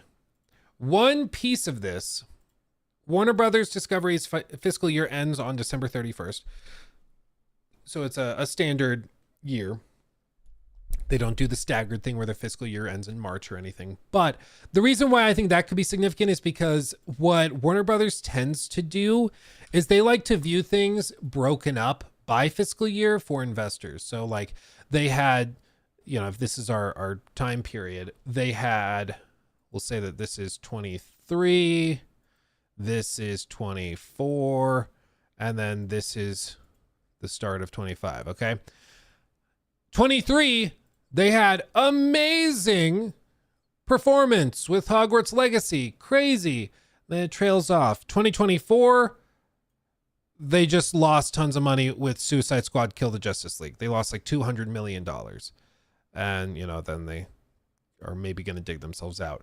But the reason why they like to break it up by fiscal year is because then they can, guess what, frame things differently. How did they frame Suicide Squad Kill the Justice League's failure? They flipped it saying, it just feels extra bad because of how good last year was. And they said this in their earnings call. They said the drop, percentage-wise, in video game performance is because of the outstanding performance of Hogwarts Legacy last year. So because this high was so high, this low feels really bad, but it's not as bad as it really could be. It just feels bad since last year was so good. So what can they do if they reframe this and really push next year having tons of big releases and totally separate it out? Well, even if this raises up and let's say Wonder Woman does okay, the director's cut of Hogwarts Legacy does okay, you know, it's far from like Hogwarts Legacy levels, which was crazy. Let's say they land like right here. This still is not that remarkable compared to Hogwarts Legacy's highs, right? This still probably would feel like a failure, but only if you're comparing it to Hogwarts Legacy, right? If you compare this to the abysmal performance of Suicide Squad, all of a sudden it feels like you are doing just tremendously well. And that's what I think they're doing. I think they're just waiting to fully get out of 2024 so that they can look at the performance of Wonder Woman, even if it's mediocre, and the performance of the director's cut of Hogwarts Legacy, even if it's fine and not tremendous. No matter how they do that, it's going to look incredible. And that's what they want. That's what they really, really are hoping for. So I think that's why we've heard nothing about it so far, because they're just waiting till they're fully out of the fiscal year, and then they're going to approach 2025 as its own thing and move on. So we're there. As for the rumors of what this director's cut could bring, there's kind of two possibilities. Either it is a director's cut, which is kind of like, if you remember the Death Stranding director's cut, Death Stranding director's cut. Okay, here. Kind of like this, where they added some like graphics enhancements. They added some, they got rid of Monster Energy and replaced it. There were some like new combat things, new weapons, for example. They added in the firing range. They added in like a roadster car and then a racing track. The roadster car was totally useless except on the racing track, but still kind of a funny addition. They did all of this, and you know, I thought in general, most of the stuff they added was just bad. There was a reason it wasn't in the game to begin with, especially because like the game also on the racing track has like an auto brake system that just removes all the fun from the racing. It's just wasn't great in my humble opinion. The auto delivery bot things, all sorts of cool things that they added, but you could ride on it, which is kind of funny. So it could be something like this, where it's a bunch of little bitty things. You know, maybe some new shopkeepers have new outfits. Maybe when you go through Hogwarts Legacy again from the beginning, there's other little tidbits, maybe a new couple quests, maybe some new music is added, you know, little bitty stuff that's sprinkled in. The other possibility is that it's going to include a rumored DLC that is like a full-on quest line. And this would specifically be, as Joel Raptor outlined here in this post, again, pre-Game Awards, a return to Azkaban, but way more fleshed out than the short house exclusive mission we got. This was the other thing, if you don't recall, in Hogwarts Legacy, they had quests specific to your house, unless you were Ravenclaw, in which case you just didn't get a house quest, which was unfortunate because I played as Ravenclaw, so I just never got a house quest. I remember I was talking to Nikki about it, my wife, and she was like, what was your house quest? Because I think she went to Azkaban or something. She saw this. I was like, what? Because there just isn't one. But as you can see, they built out Azkaban. They had the Dementors.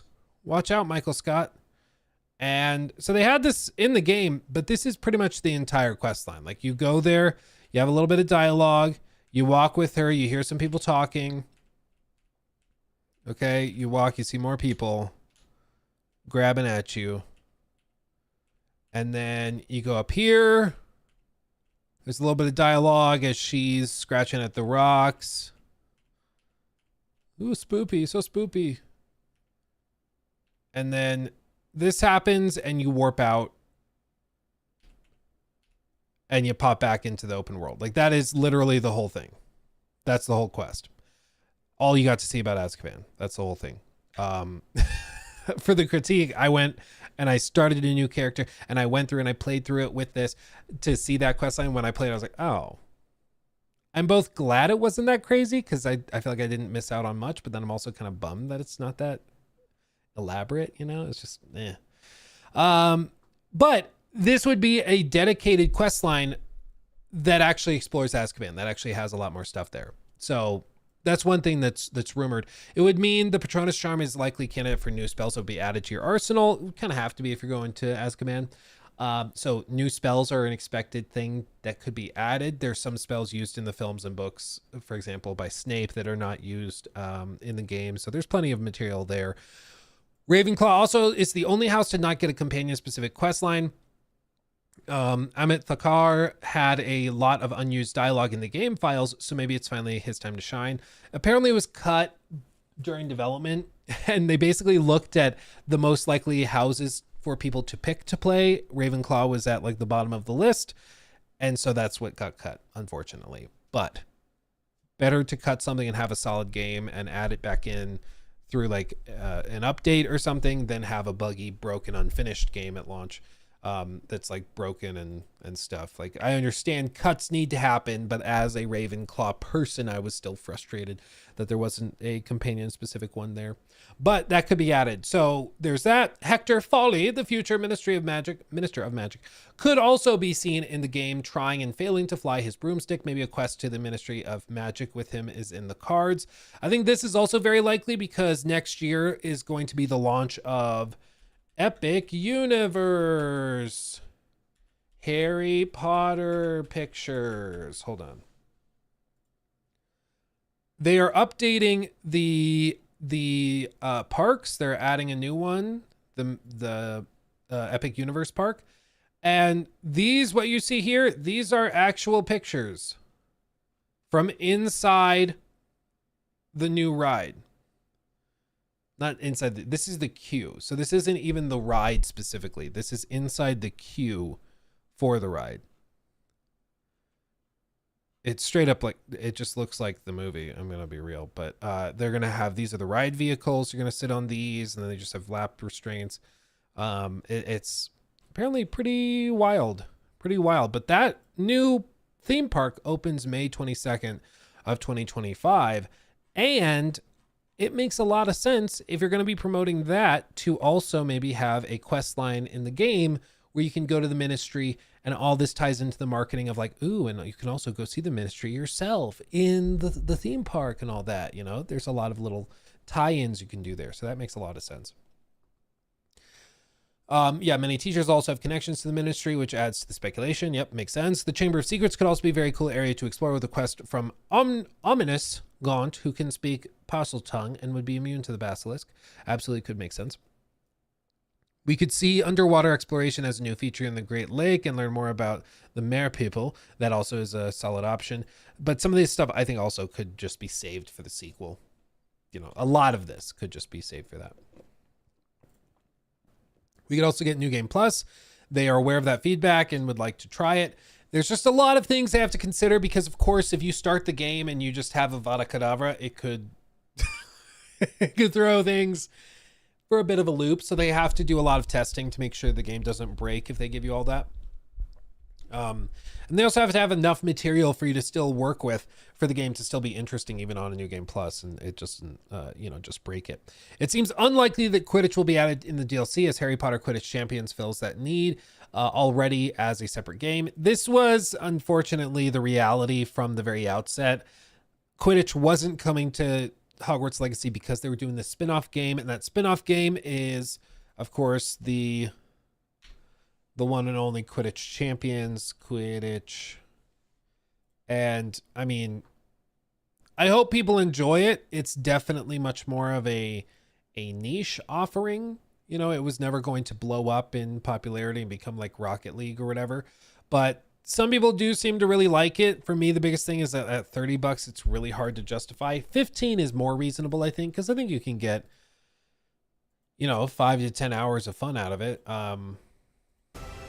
Welcome to Harry Potter. Yeah, it's just Quidditch. The old thing to remember about Quidditch is it is a game written and made up by a lady who probably doesn't know that much about sports, and she is an author, a fantasy author, and so shocker, it's not the most compelling game. It's just not, it's not the most compelling sport. In the movies or books, it's fine because you just kind of don't look at it too closely and it's whatever. But when you actually play it in the game, it's kind of like, this doesn't make a lot of sense to me, but okay. I think it's also like, it's been a while since I tried it, but it's also weird. It's like teams of up to 3 in online co-op. So even though the actual teams are of like 5 or 6 or whatever it is, there's only 3 players at a time. So only 3 of you can be human. The rest are bots. It's really odd. It's really, really weird. Now they have 6v6 now. It works better now. It's good to hear it works better. It's just, as a game, I think it's pretty clear it was designed by an author. Like, I don't know. It's just weird. They say up to 3 teams of up to 3, or you can play alone. Player v player, test your skills in competitive online matches. They have lots of customization. That's cool. I like that. Good customization. You, of course, select your party. There's like the whole tournament. You play in the championship. What's that old like GameCube game that's kind of like this? There's an old GameCube game that's basically this was building off of. I don't remember the exact name of it, but it's that. It's a smaller spin-off title that's just a little different. You shake it up. Shake it up. Man, you blow my mind with your diagram analysis. You're welcome. Did you see the one earlier in the stream? Did you see the one earlier? That was a good one. That was a good graph. In 3v3, you swap between 2 positions back and forth. In 6v6, you each have 1 position. Okay. Okay. Yeah, I mean, I think this was never going, like I said, this was never going to be Rocket League. Okay. And I it's why, like, I think it's important to understand what they thought it was going to be. If they thought this was going to be the next Rocket League or was going to blow up into like the next big live service craze, that was short-sighted and stupid. But insofar as it's like a fun game to maybe play with your friends on an afternoon or for a weekend or something when you're doing your Harry Potter marathon, that I think it works great for. My point was like $30 is pretty steep for a game like that where you're just going to play it and kind of dick around for a little while. But at 15, it becomes more compelling. At 10, I think it's a solid get for some quick fun, but that's just my thing. PC mods also have made it possible to use dragons as mounts, which could be a great addition too. Yeah, I think that if they're going to do that, they'll save that for like a DLC or for a sequel. Yeah, there is a director's cut / special edition coming with new DLC. This is according to very reputable sources, so it's 100% going to happen. Yeah, there's going to be a director's cut. To the extent we see all of this or even some of it, that still remains to be seen. I'm going to withhold my excitement because I just think it's more likely that they do something very safe for the director's cut. Maybe technical overhauls. Maybe they get rid of the weird circle spinny thing. Maybe they do something like, enhanced graphics or character customization, things like that. But in terms of like overhauling the game or adding tons of new quest lines and stuff, if they do that, awesome, but I would not expect it. We know that Rocksteady has developers working on this. That's where the news of this broke, where Jason Schreier was like, oh yeah, by the way, the developers that worked on Suicide Squad, they're now helping with the director's cut of the Hogwarts Legacy game, which at that point it was kind of rumored, but there was no clear confirmation of it happening. But Jason Schreier coming out and saying it is like, okay, well, it's happening. So to what degree they're working on it kind of remains to be seen. It might just be helping with you know, animations or helping with just general development. Who knows? We don't really know who on the Rocksteady team is helping with it. That could tell us a lot. Like if they had animators or cutscene animators, or if they had, you know, quest designers or something working on it, then that could tell you a lot. But all we know is that some people from Rocksteady were helping with it, which doesn't tell you much, but it's coming. And I think we probably will hear about it at some point next year. As for who or how or when we see it, we know that there was a big marketing deal signed between PlayStation and Warner Brothers for the promotion of the game. I don't know if that's still binding after Suicide Squad, because PlayStation was not that thrilled, I think, with the performance of that game or being attached to it. So who knows? Because you better believe when they did that reveal and it got mass downvoted, that gameplay reveal, I don't think Sony was that thrilled that that happened on their stream. You know, I don't think they were that thrilled. Suicide Squad killed the Justice League gameplay reveal.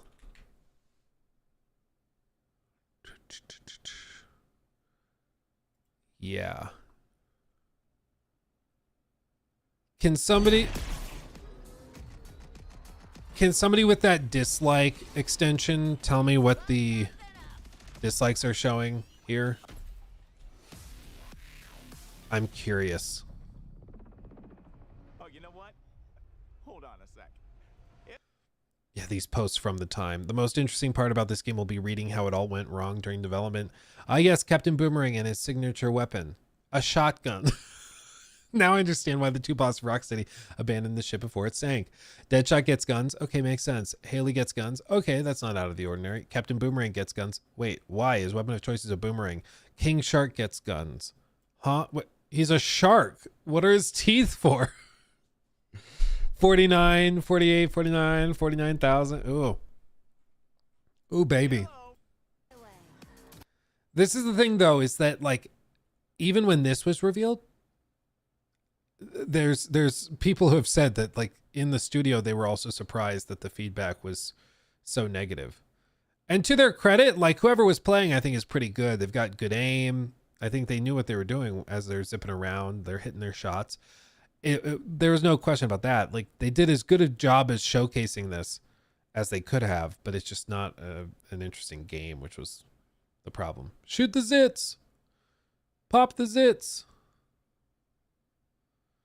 Man. Anyway, so those guys are helping with the Hogwarts Legacy update. We'll see when that happens. Might be at a PlayStation showcase early next year. It might be at the Xbox showcase that's rumored for January if Sony severed their marketing deals with them after Suicide Squad. We just don't know. But we should hear something about Hogwarts Legacy's update, I would imagine, early next year. When it comes, probably in the summer or winter, I think they would actually be more comfortable dropping the update around the winter time than a lot of other big studios, because I don't think that the director's cut represents that big of a financial, like, investment. I think for them, it's more about keeping the game in people's mind before they reveal the sequel. So if it goes up against, and it's relatively close to GTA 6, I don't think they're that worried about it. It's a game where people already bought it. They're going to pop back in, try it again. Maybe it's a $10 upgrade or a $5 upgrade. And they might pop in and give it a shot, but we'll definitely hear about it next year. As for Wonder Woman, who knows?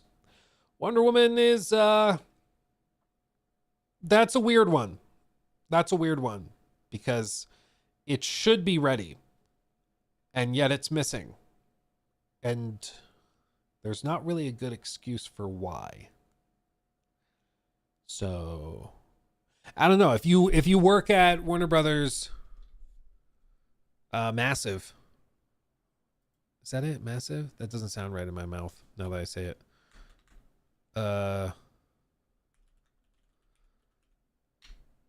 Monolith, not Massive, Monolith. If you work at Monolith, you can always reach out. I'll keep you keep it private, but if you have any fun stuff to share, Let me know. Let me know. Wasn't it engine trouble? Yeah, there's been a lot of problems with it, apparently. It has not gone super smooth. That's why I kind of want to hear from other people if there's anything more. Any more fun secrets. Just let me know. Yeah. Hiding dislikes should be against freedom of speech. Well, I mean, freedom of speech just applies to the government. If the government mandated that you remove the dislikes, then yeah, that would be a problem. But freedom of speech legally is just the government. So companies can do whatever they want. As for the dislike thing, honestly, I don't know why they took the half measure of getting rid of the dislike bar, but allowing you to have a Chrome extension. Wouldn't it make more sense to just get rid of the Chrome extension? Like, why can't they do that? You would think if they didn't want dislikes being out there, they would get rid of both, but they got rid of it on YouTube, but not on the extension store, which makes me think that, okay, it must be some breakup between the companies. Cause like Google, you know, is so freaking massive that you have like the overarching Google company, and then they have their subsidiaries. And so like YouTube is over here under this own little bubble, YouTube. And then over here is like the extensions team with Chrome. And I think the guys that do Chrome, they don't give a crap about the dislikes. They're like, yeah, no, you can dislike videos. That's fine. So they don't care. YouTube's like CEOs or whoever's running YouTube, they didn't like that there were dislikes, or they got bullied into getting rid of them by like advertisers or something. But it makes me think that at the very least, the people in charge of Google, like at the corporate level, CEO and stuff, they don't give a crap about the dislike debate. They're like, whatever. But there's some difference between the Chrome team and the YouTube team, where YouTube team seems to care about it. Chrome team doesn't give a crap, so they leave the extension up. Why else would they keep it all up? It's weird. It was only done to appease advertisers and companies like Warner Brothers and Sony. Yeah, I think you're probably right. I think the Chrome team doesn't have to worry about advertisers, so they don't care that much. Now remember, we hit a year, baby. Let's G love you, Lukey Poo. You make my mornings go faster. Light a candle for my 1 year. Leave it all stream. Smiley face, kissing face. Oh, there he is. I was like, where did I put Todd? You know what? We'll give you Kojima today. We'll give you Kojima. Shout out 1 year. Holla. There you go. There you go, Kojima. Keep us warm and smelling nice. Try to get him up here without dropping the candle. Okay. There you go. There you go. He burns in our thoughts. He burns in our thoughts. What's the smell? I forgot, and it is covered with pictures of video game personalities, so I don't really know. I think it's cinnamon, apple cinnamon or something. Something wintry. Yeah, apple cinnamon. It's good. I always wondered what Kojima smelled like, and now we know. Now we know. Thank you, Lord, again, for the 12 months. That's very, very generous. Isn't it Alphabet? Alphabet owns Google, so yeah, they're technically the parent company of the parent company, but like Google owns YouTube, and then Alphabet owns Google and owns the advertising stuff. I believe that's how it's broken up, unless they restructured and moved YouTube out from the Google helm, but I don't know if they did that or not. Shy Guy, thank you for the 5. Hope you, Nikki, and the boys have an awesome holiday. Thanks for all the great content and looking forward to next year. Todd bless us, everyone. Todd bless us, everyone. I agree. Yes, hopefully you guys have a wonderful holiday as well. It's going to be an amazing year next year, I'll tell you what. Alex, thank you for that one. Luke, 2 things. Have you seen The Secret Level and what do you think? And have you tried Marvel Rivals and what do you think about that? Happy holidays. Happy holidays to you too, my friend. Thank you for the 5. Very generous. As for Secret Level, I have not sat down to watch all of them. I plan on probably doing that during the, like, I have 2 4-hour flights basically to get to the place we're going for vacation. here at like for New Year's. So I'm downloading all of those videos and I'm going to just blast through them. So I'm going to get off the plane and I'm sure I have lots to say, but yeah, I've got all those saved, all those ready to go. As for Marvel Rivals, yeah, I've been playing it with Nikki and with some of my brothers and stuff. Having a great time. It feels like OG Overwatch in a good way, and I'm really digging it. You know, there's certainly some characters that are busted, but that's part of the fun, is that it's like, it's not perfectly balanced to a spreadsheet. It's a little clunky at times, but I mean, it's just really, really smooth, and I like it. I like it. It's good fun. Farbod, thank you again for the super chat. Let's see, did I catch up on all these? I think I caught up on those. Yeah. What do you think of new Elden Ring? I think it'll be fun, probably for like 5 to 10 hours, but I don't think it'll feel anything like Elden Ring. I think that's the big thing, is it's not going to feel like Elden Ring. And Dathar also, thank you for subbing with Prime. If I didn't call that out already, I don't remember. But yeah, as for the new Elden Ring Night Rain, I think it's probably going to be fun. But I think it'll probably get boring fairly fast. And then I think it's going to not play like Elden Ring. I don't think the bosses will be anywhere near as tough. I don't think it'll be... I don't think it'll scratch the same itch. It'll probably scratch a different itch you didn't know you had, but I don't think it'll feel the same.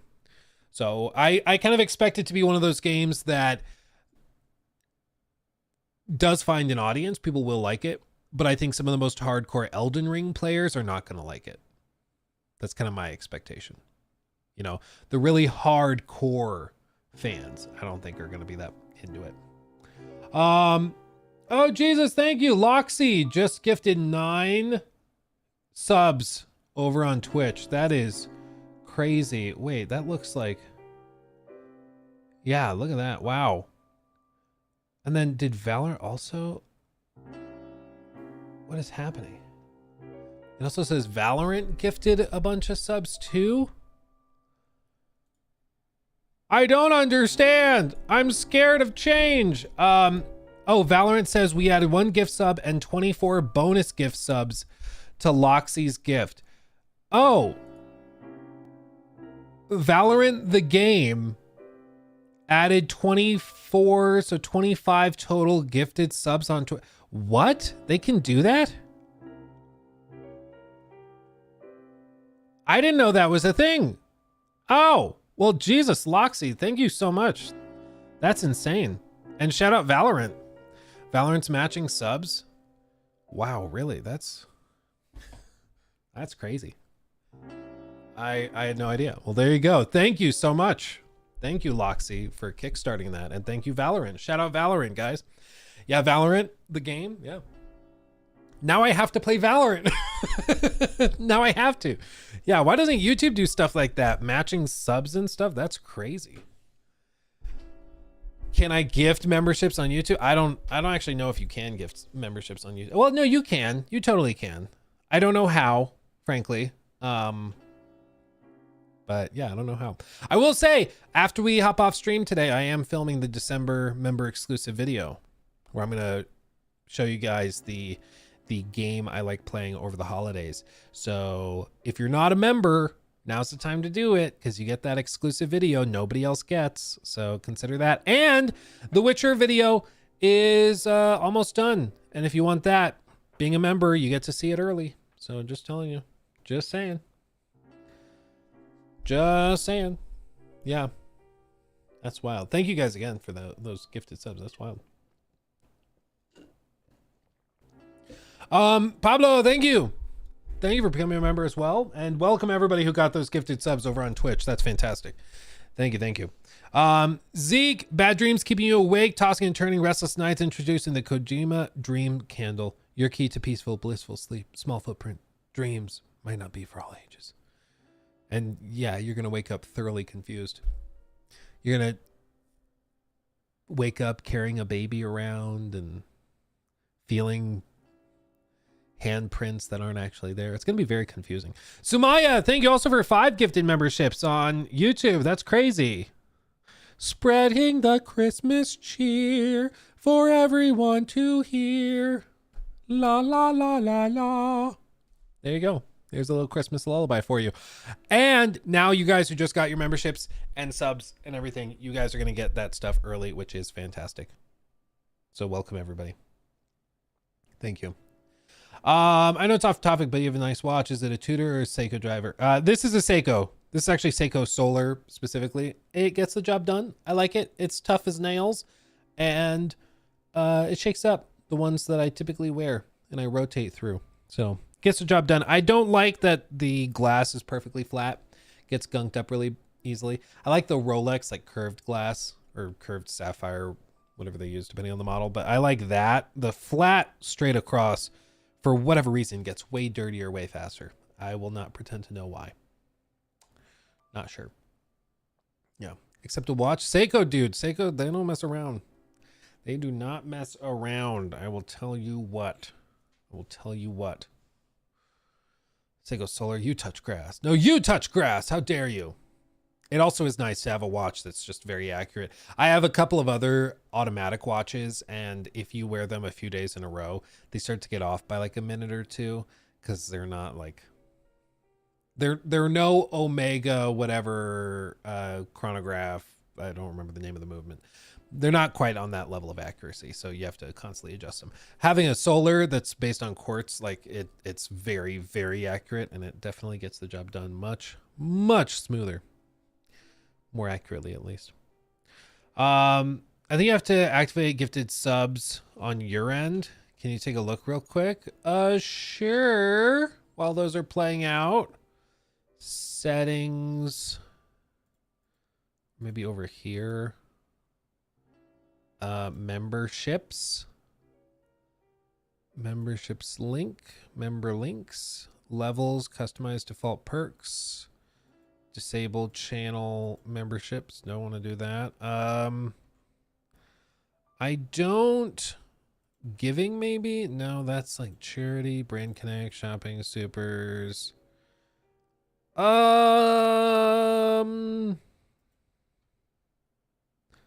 Add categories? No. I don't see any way to do it.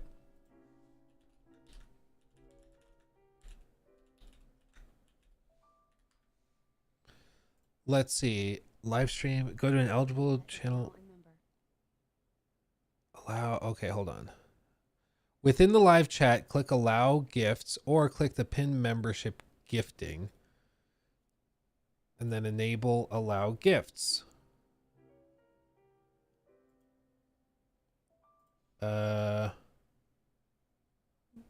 Community moderation, participant moderation activity. I thought it would be easier too. I'm gonna be real. I don't know why it makes you jump through all these hoops. You'd think it would be easy because YouTube will make more money on this too. Again, you would think. Also, holy crap, it's still going. That's crazy. Thank you everybody for those. Thank you. That's absolutely ridiculous. I'm engage with your audience, add emotes, add support memberships. I pop out chat. Membership gifting. Now it says if I click pop out chat, then it works. For some reason, if it's just embedded, it doesn't work.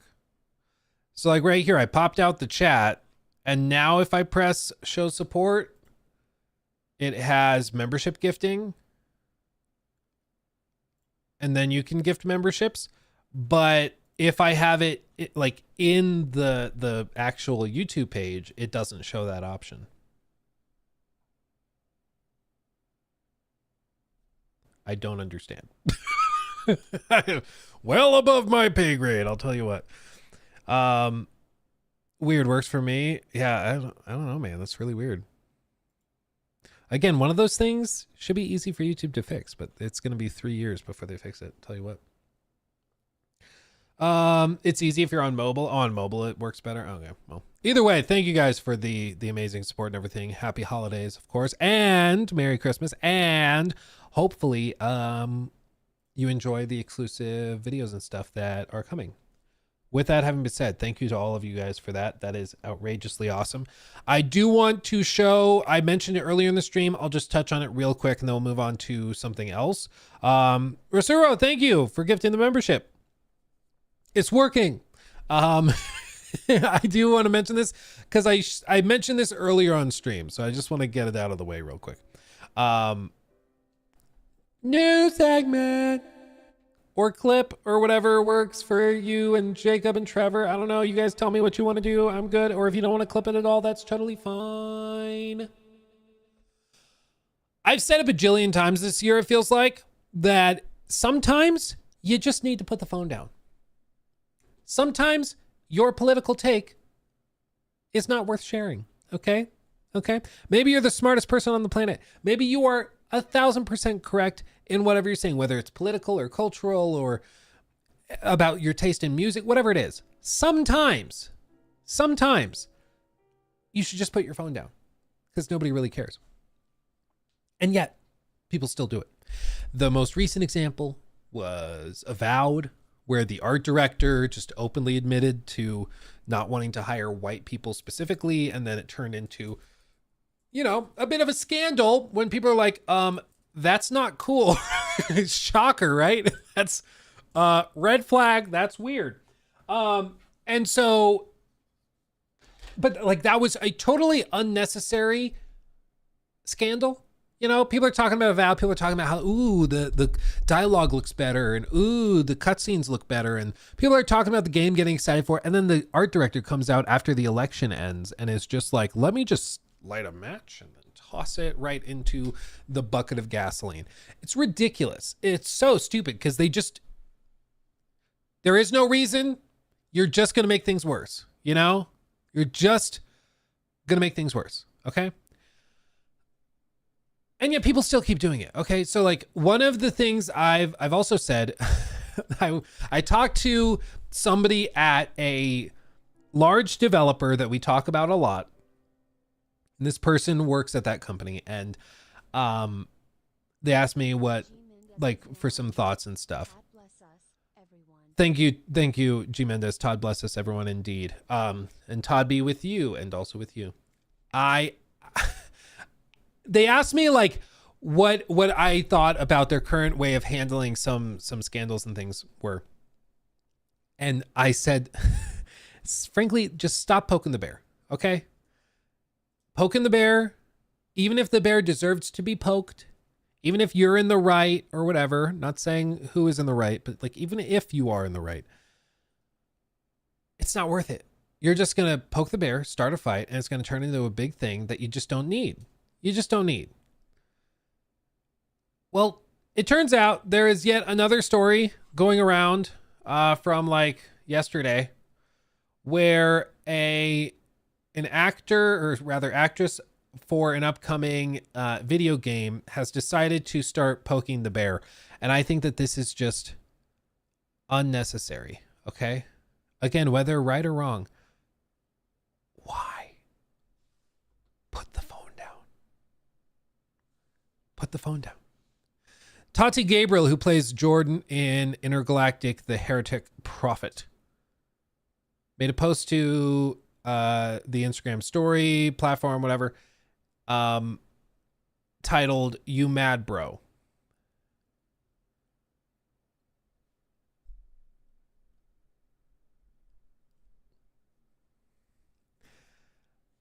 Tati, why? Yeah.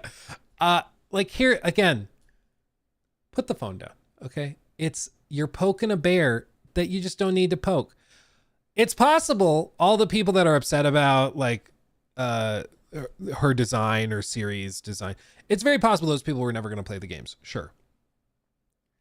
But you are chasing after a scandal or trying to stir up drama with no benefit. Like all it's going to do is lead to your trailers getting more mass downvoted. Like you're trying to start a war for no reason. Like, I just don't get it. I don't get it. Like, we all agree that the people that were saying, oh, Ciri in the new trailer looks ugly as hell or whatever. We all agree those guys were cringe. We all agree. We're all joking about it. We're all poking fun at them together, okay? You don't need to start like as one of the most like recognizable people in this whole thing because of your role playing this character. You don't need to be poking the bear, okay? Let the like YouTubers and streamers do that. You don't need to start poking the bear. You just don't. Okay? Is this a little funny? I mean, I do think that this is like a grade A troll, frankly, because some of the like, do I think that Tati actually goes around being like, oh, fragile masculinity or whatever? Do I think that they start going, oh, so DEI delicious?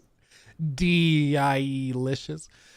No, like they're clearly this is being put out to try and poke the bear and get them to freak out and be like, see, they said it out loud. Clearly that's what's happening. My point is, I just don't think it's worth doing as the person portraying this character that everybody's going to be watching and looking at. It's just unnecessary. You know, it's like, what's her name that's playing the Snow White, saying a bunch of stuff about, well, we need to tear down the messaging of Snow White of the old school because it's really problematic messaging and stuff. It's like, it's a fairy tale that people talk about. Like, it's, put your phone down. Like, just shut up. just shut up.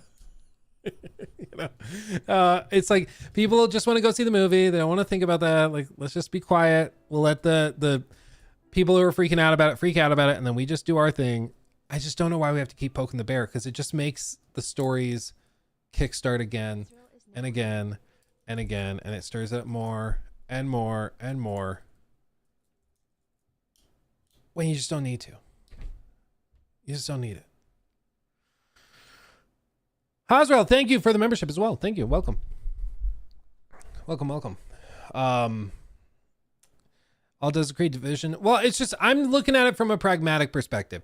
If you want your game to be judged on the merits of its gameplay, of its design, of the narrative, of the performances, let that be the focus. But by acknowledging like the DEI thing, by acknowledging the whatever, I just closed it. By acknowledging all of that other stuff, whatever it was, I closed the tab. But by poking that bear, like, it's just going to reignite the energy to come back and do that. You notice, like, Ubisoft has tried very hard to just move on, to stop talking about the Yasuke thing, to just be like, hey, judge the game based on the game. Look at the gameplay, look at the graphics, look at the cutscenes, look at the movement, look at the animations, look at all that stuff. If you want to play the game based on the game, awesome. If you want to play the game like that's what we're selling it on. We're not trying to sell it on it being the most progressive whatever thing. Like, we're just selling it on the game, and that seems to be working better for them recently. Like, shocker, most people who are playing video games want to play the video game based on whether it's a good video game. I don't know.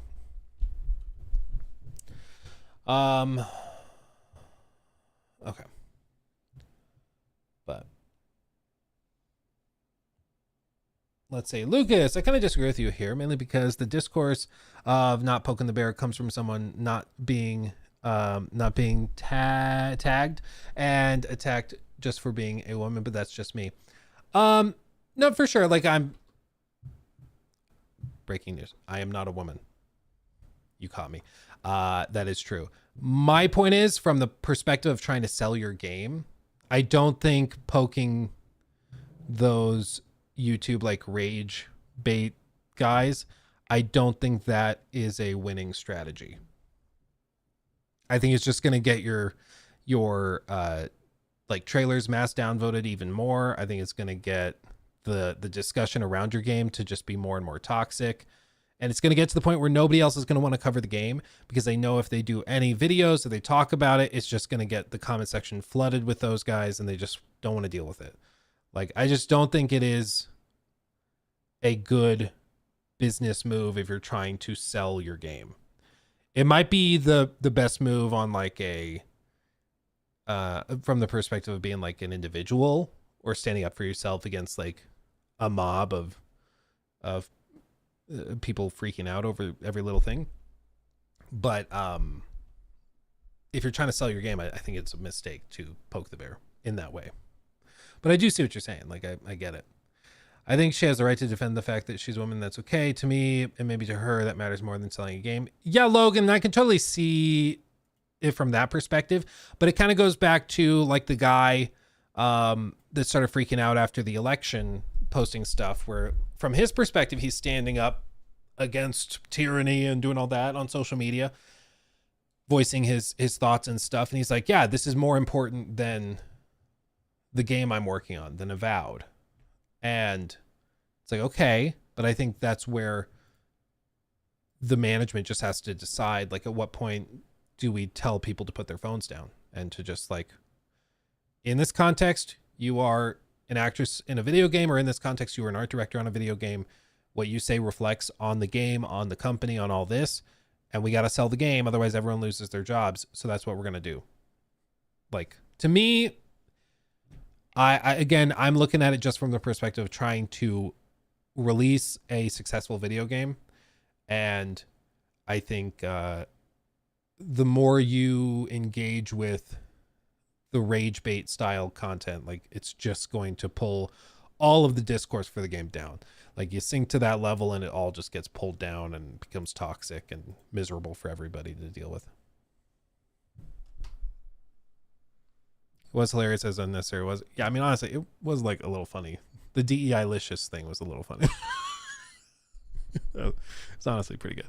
But that's why, like, I've said 1,000 times, I'm like, if you don't like the Intergalactic trailer, because as a trailer it's just not very good, that's totally fine. I don't think it's a very good trailer.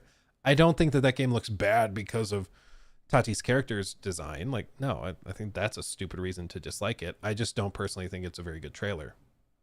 Game could be amazing. I just don't think it was a great trailer. But there's that. Oh yeah, no, Born of Tungsten. You're free to dislike it for whatever reason you want. Like, nobody's but as with all things, we retain the right to tease you if your reason is funny. So, no, you can dislike character designs as well. Yeah, my stance has always been that, like, it would take a lot for a character design to be bad enough that I wouldn't want to play the game because of it. Like, I'm trying to think of an example of like a character design where I'm like, that's so bad, I'm not touching this game. Like, if Indiana Jones showed up and was like a 15-year-old 15-year-old high school girl who's like doing the whole snappy thing, like, talk to the hand, then I'd probably be good. Concord did have totally lackluster characters, but I also think that a lot of the characters in like Overwatch are pretty cringe as well. I just think Concord was a lackluster game as well, which is most of the reason why it flopped. Yeah, I don't think you can whittle Concord down to just character designs is why it failed. Like, Concord failed because of many reasons, but more than anything because it was an attempt to like milk a genre that was already dying out when it came out, and it wasn't even a good attempt at milking it, you know. Dragon Age Veilguard, Kunari. Yeah, I didn't like the Kunari design for sure, but I also think the reason that Dragon Age Veilguard ran into a lot of resistance was mainly due to writing and issues like that, not just character designs. Like, so I think there's a lot of different things that could apply to it, but I mean, it's easy to try to whittle stuff down to just one reason being the core cause or whatever, but usually there's some more nuance and some littler bits to it. Real quick, I guess I'll touch on this just in case anybody was wondering. News Arbor. Do we have any fans of Dead Space in chat? Do we have any fans of Dead Space? Old school suspense horror fans? Edwin, yo, yeah. Well, I've got some exciting news for you. Some news just came out from Insider Gaming. Leaks about the future of Dead Space. EA turned it down. They're not interested, and they are not making Dead Space 4. I'm sorry to bait you like that. I'm sorry. But yeah, they apparently pitched Dead Space 4 earlier this year, but EA said they were not interested. The news came from Livestream from Dan Allen Gaming a few weeks ago, where he sat down with Dead Space creators Glenn Schofield and Brett Robbins and Christopher Stone. Quote, "We tried actually, the three of us, to pitch Dead Space 4, said Schofield. I mean, we're talking this year that they pitched Dead Space 4, he continued. In response, Allen replied, and what, they didn't budge? Well, we didn't go too deep. They just said they were not interested right now. We appreciate it, blah, blah, blah. And we respected their opinion. We have some ideas, with all the trio saying they would return for Dead Space 4, but they were not greenlit. It would be really cool, honestly, if they could get the old gang back together. If they could like greenlight it, they bring all the OGs back, which I think would happen with a lot of these games. Like, frankly, if they were to greenlight, say, a Fallout New Vegas, I think you would see a lot of those OG developers from New Vegas, like that era at Obsidian. I think you'd see them all return. I think you would see people wanting to get back into it and to try that again. Same with Dead Space. I think you see a lot of people getting back into it. But I just think for EA, they're looking at it and they're like, so we can spend $200 million, $100 million, whatever it's going to be. Many, many, many millions of dollars. And they're looking at the remakes. They're looking at the performance of other suspense horror games, which most notably, like the most recent one was, of course, it wasn't a great one, frankly, to be honest, but Callisto Protocol, that was in 2022. And this was, by most accounts, a mess, and also did not turn a profit, I believe, if I recall correctly. Maybe by now it has, but it was a very beautiful game. It looked pretty good. It was definitely, you could see where the inspiration came from, but this one also didn't turn a profit, and it was plagued by many issues. I don't know if it was ever clearly confirmed, but apparently at launch, like part of the game's problems were with a ton of shader compilation stutter. So every time there was a new effect on screen, there would be a massive stutter, and it made the game pretty much unplayable on PC until they patched it out. And what's crazy is, like, when I got a review code for this, and so I was going to do a review on it, and we played the game. I filmed a ton of stuff on it. The timeline was really, really weird because, like, for the first, like, we got the review code here, right? And then this is launch, and then this is the review embargo, okay? Review embargo, okay? How it happened, it was really weird. We got the game, tons of micro stutter, tons of issues. It was a huge problem.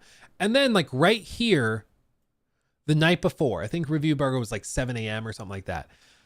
At like 4 p.m. the day before review embargo lifts, there's a patch. And this patch fixes everything that was wrong with the game. All the micro stutter, all gone. It pre-compiles the shaders. It's fixed. It's great. Yeah, it's Unreal Engine. All fixed. And then, so when this happened, I went back in and we're frantically trying to get the video review ready. So we cut out all dimensions of the micro stutter because they fixed it. They patched it out. So it's like, oh, well, it's not worth bringing it up because they fixed it. And then another patch goes out like a few hours later, and it re-breaks it. It was really, really weird. So they fixed it, and then they issued another patch out of nowhere that broke it again. It was really, really weird. It was really, really weird.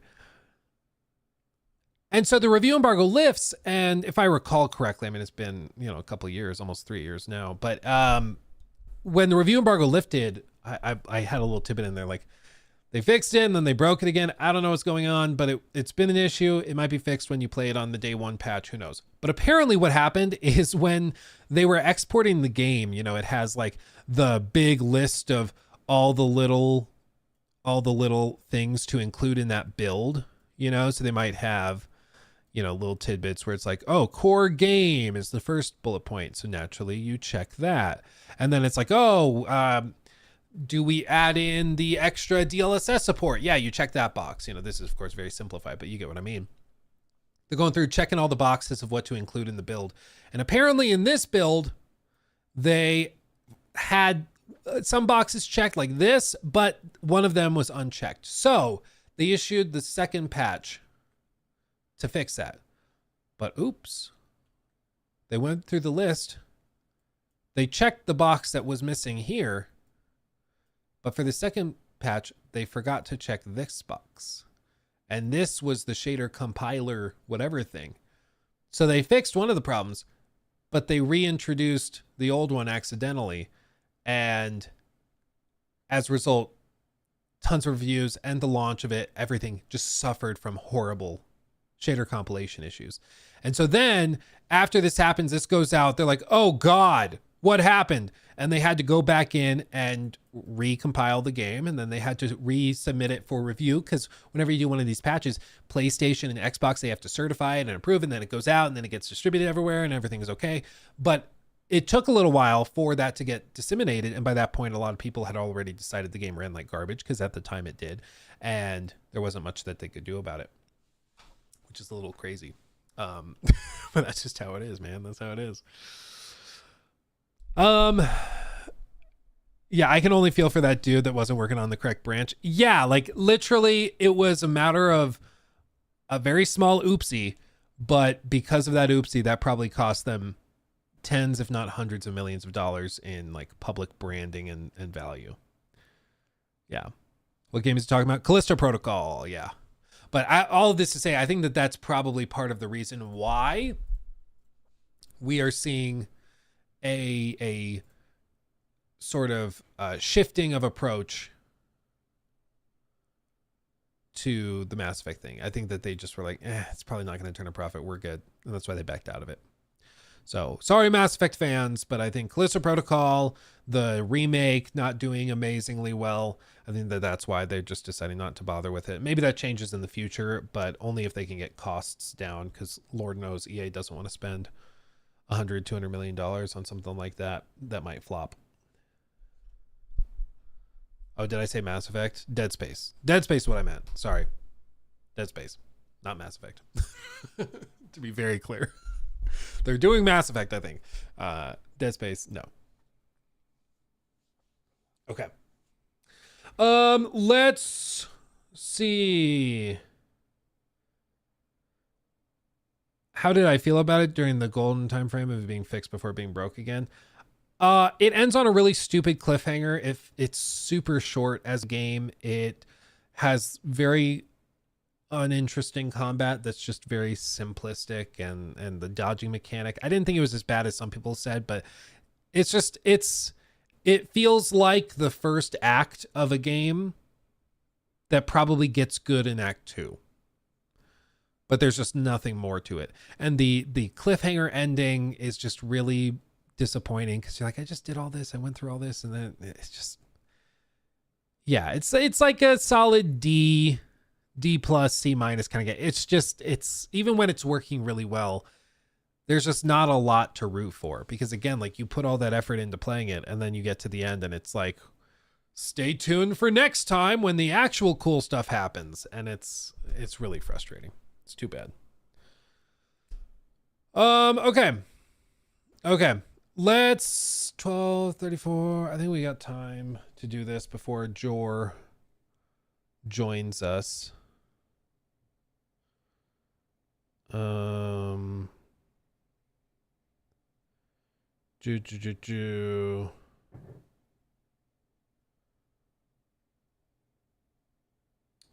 I think we got time. Dude, shout out to Archer Aviation. I bought a bunch of shares of Archer Aviation, like whatever it was, a few months ago, a couple months ago, a few months ago. And if you don't know Archer Aviation, this is not investment advice, by the way.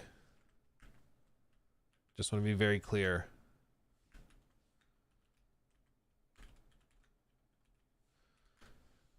Here it is.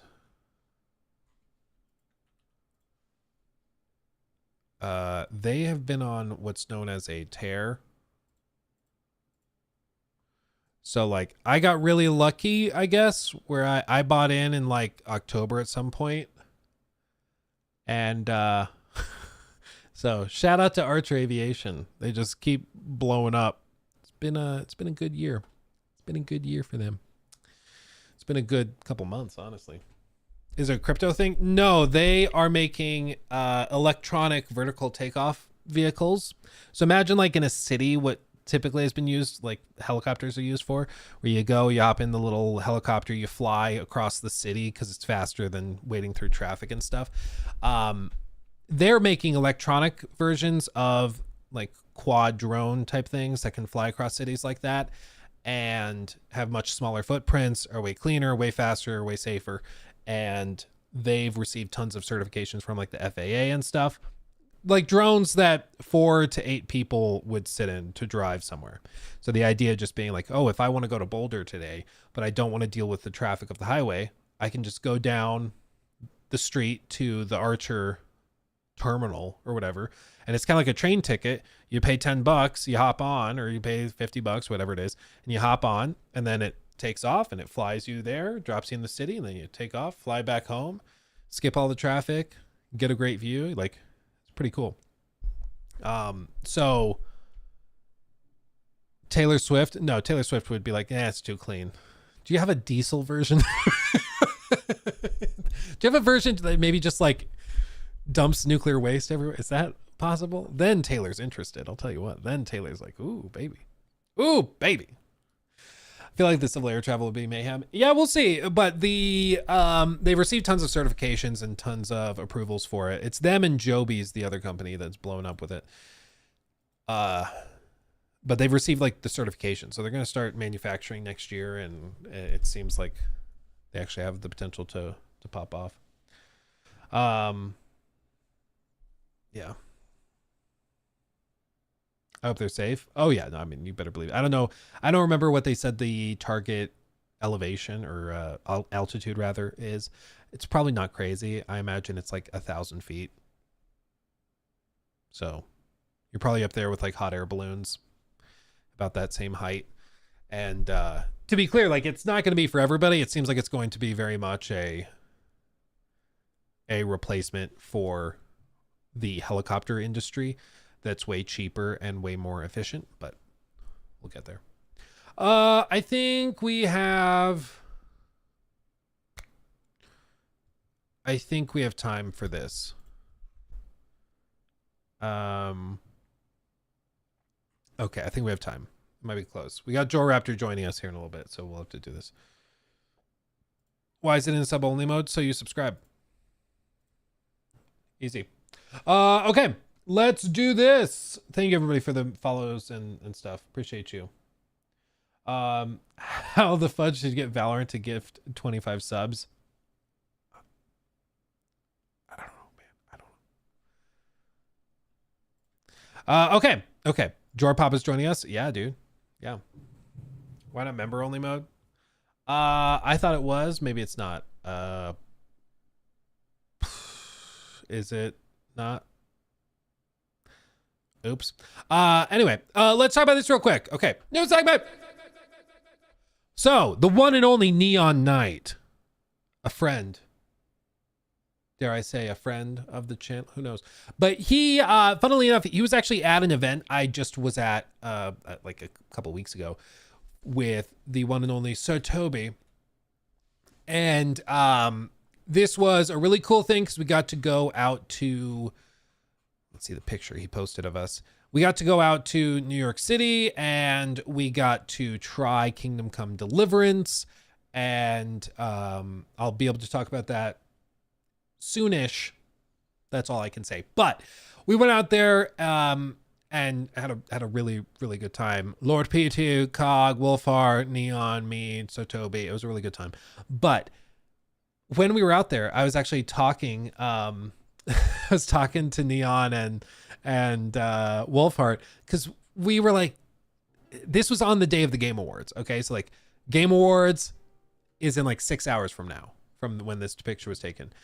And we were all like, well, I'm getting on a flight. Like I left from this venue straight to the airport in Newark and took off. Like it was a tight turnaround. So I was on a plane during the Game Awards and we both were saying like, there's no way there's anything Witcher related revealed at the Game Awards, right? Like there's no way. Well, there was a way, and sure enough, it did drop. And so all of us were kind of playing catch up with this, which is a little funny. But Neon, who is really, really in deep with The Witcher, made a video, posted it a few days ago, describing The Witcher 4 and what the books really say about Ciri, because there's been accusations about CDPR, about the inclusion of Ciri as a Witcher, people concerned about the lore, people concerned about many things that they saw in the trailer. And one thing Neon is very good at is doing the deeply, deeply researched thing to just answer the question. And so hopefully this clearly answers the question of whether this can work or whether this makes sense with the clear references outlined in it. Okay, let's see. Neon, take it away. Has been revealed, and Ciri is officially our new protagonist. Not just Ciri though, but Ciri as a Witcher who somehow, after the events of Witcher 3, undertook the Trial of the Grasses, which, if you don't remember, is the brutal week-long process where children, often orphans, were forcibly administered viruses, herbs, mutagens... Singing with the bunny ears. Very serious topic, and Carol's like, hold on, let me adjust. It's just funny. ...and potions that mutated them into Witchers. 60 to 70% of those subjected to the trial died, and even then only a fraction of the children who did survive actually became Witchers and received their medallions, because many of the other trial survivors lost their minds from the pain or were otherwise crippled during the process. This trial, though, is what Ciri went through to go from the optimistic, very non-traditional Witcheress who hadn't undergone the mutations at the end of Witcher 3, to the hardened cat-eyed Cirilla we're reintroduced to in the Witcher 4 trailer. Now, that trailer has understandably led to a lot of questions, especially if you care at all about the lore. And I think this is part of the difference is, I think people... granted, some of them have probably not played The Witcher 3. They're just kind of hopping on this bandwagon to talk about it. But I do think there are plenty of people who did play The Witcher 3, but it's just been long enough. So maybe there's some misunderstandings or forgetfulness where people think, oh, well, did she receive the mutations already? Like they're trying to remember exactly timelines and whether things had happened or hadn't happened. So seeing her much more gruff, and of course she has a different, like deeper voice now. All of that is very intentional based on what has happened between The Witcher 3 and now, but I don't think all of the people that were upset about this didn't necessarily, like weren't just hopping on the hate bandwagon for the sake of it. I think some people were just honestly misremembering things. And those questions have mostly been getting responded to with, well, to be nice, I'll just say inaccurate answers. So I really felt like this was a video I needed to make, that this was a video worth making. If you know me, you know I love The Witcher, and I just want to get the facts out there. What do the books, and while we're at it, CDPR's previous games, actually say about female Witchers, and about Ciri potentially becoming one? First though, I want to put this out there. I love Ciri, and almost more importantly, I'm very, very happy to be continuing in the Witcher world post-Witcher 3. It opens up a ton of possibilities I can't wait to talk about. That's not the purpose of this video though, so to get to the point, if you're anything more than a very casual Witcher fan, you've probably been seeing people say things like, the books say only boys can become Witchers, and Ciri surviving the Witcher trials makes no Cirilla is not a real Witcher. sense at all. And you maybe have also seen people saying the opposite sort of thing, that there are already female Witchers in canon, or that the Cat School is known to have created girl Witchers.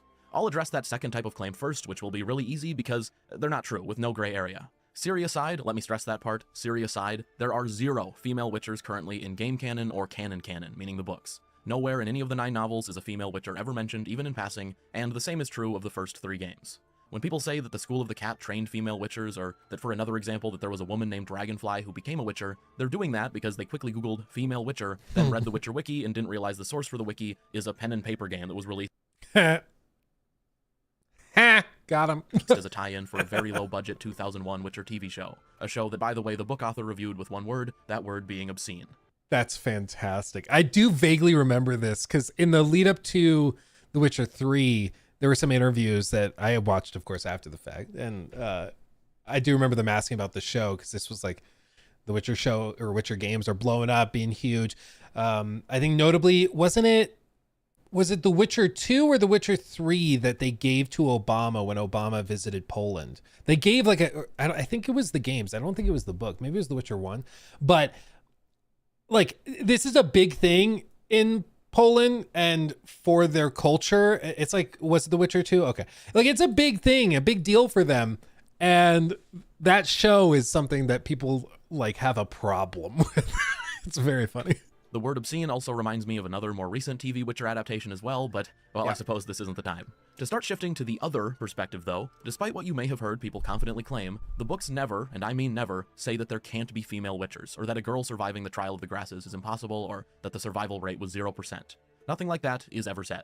However, when Ciri is taken to Kaer Morhen as a child during the books, Lambert does say that a girl had never trained there before. And when Witchers or their training get discussed in the books, the phrasing is often something like, for example, a quote from Geralt here, "The trial of the grasses is dreadful, and what is done to boys during the time of the changes is even worse." Or for another example, this is a dryad named Ethne speaking to Geralt, "After all, you Witchers have been seeking boys designated by fate to be your successors." In the books, it's not that a girl couldn't survive the trials or that it's impossible, it's that they just don't try. They seek out boys for the profession, and that sort of gendered talk, or whatever you want to call it, carries forward all the way into Witcher 3. That's just it. Not everyone made it. Lots of boys died here. Boys taken against their will. I do want to point out, though, that in very recent post-Witcher 3 years, CDPR have kind of been laying the groundwork for female Witchers in other Witcher media. It's just gone unnoticed because, well, it's Witcher media that only a very small percentage engage with. For example, just a couple years ago, CDPR released a single-player Gwent game called Rogue Mage, which had a little story about the creation of the first Witchers by the mage Alzur. In that story, CDPR established that for the game canon at least, Alzur did experiment on a woman when attempting to create the first Witcher. But instead of at least somewhat taking to his experiments like all of his male subjects, the woman just died. This fruitless attempt with the courtesan ingrained in the mage a prejudice that he would never shake. That's the thing. Like, they don't come out and just do these things willy-nilly. Like, CDPR at least lays the groundwork. They prep for it, you know? But to be very fair, like, I think a lot of people freaking out about this probably are not playing this game. You know, I don't think they're playing Rogue Mage. And from that day onward, of the many subjects exposed to his experiments, only a handful would be female. Now, this does establish that even after the first woman's death, Alzur did give other women Witcher mutations, but just that it was a rare occurrence, only a handful of cases from that point forward, apparently. Ultimately, Alzur's first success with a Witcher did end up being a male human child, which then became the default base for a Witcher moving forward. Also worth mentioning is that in the current Witcher tabletop game, which is officially licensed and overseen by CDPR, it was again established that during Alzur's later experiments, which were done in groups, the girls he did include became ill much more quickly than the boys, and that they ultimately fared much worse during the later parts of the trial. Again, it's never said that every single one died or that it was never attempted again post-Alzur, just that most girls didn't take to the mutations particularly well, and certainly not as well as boys.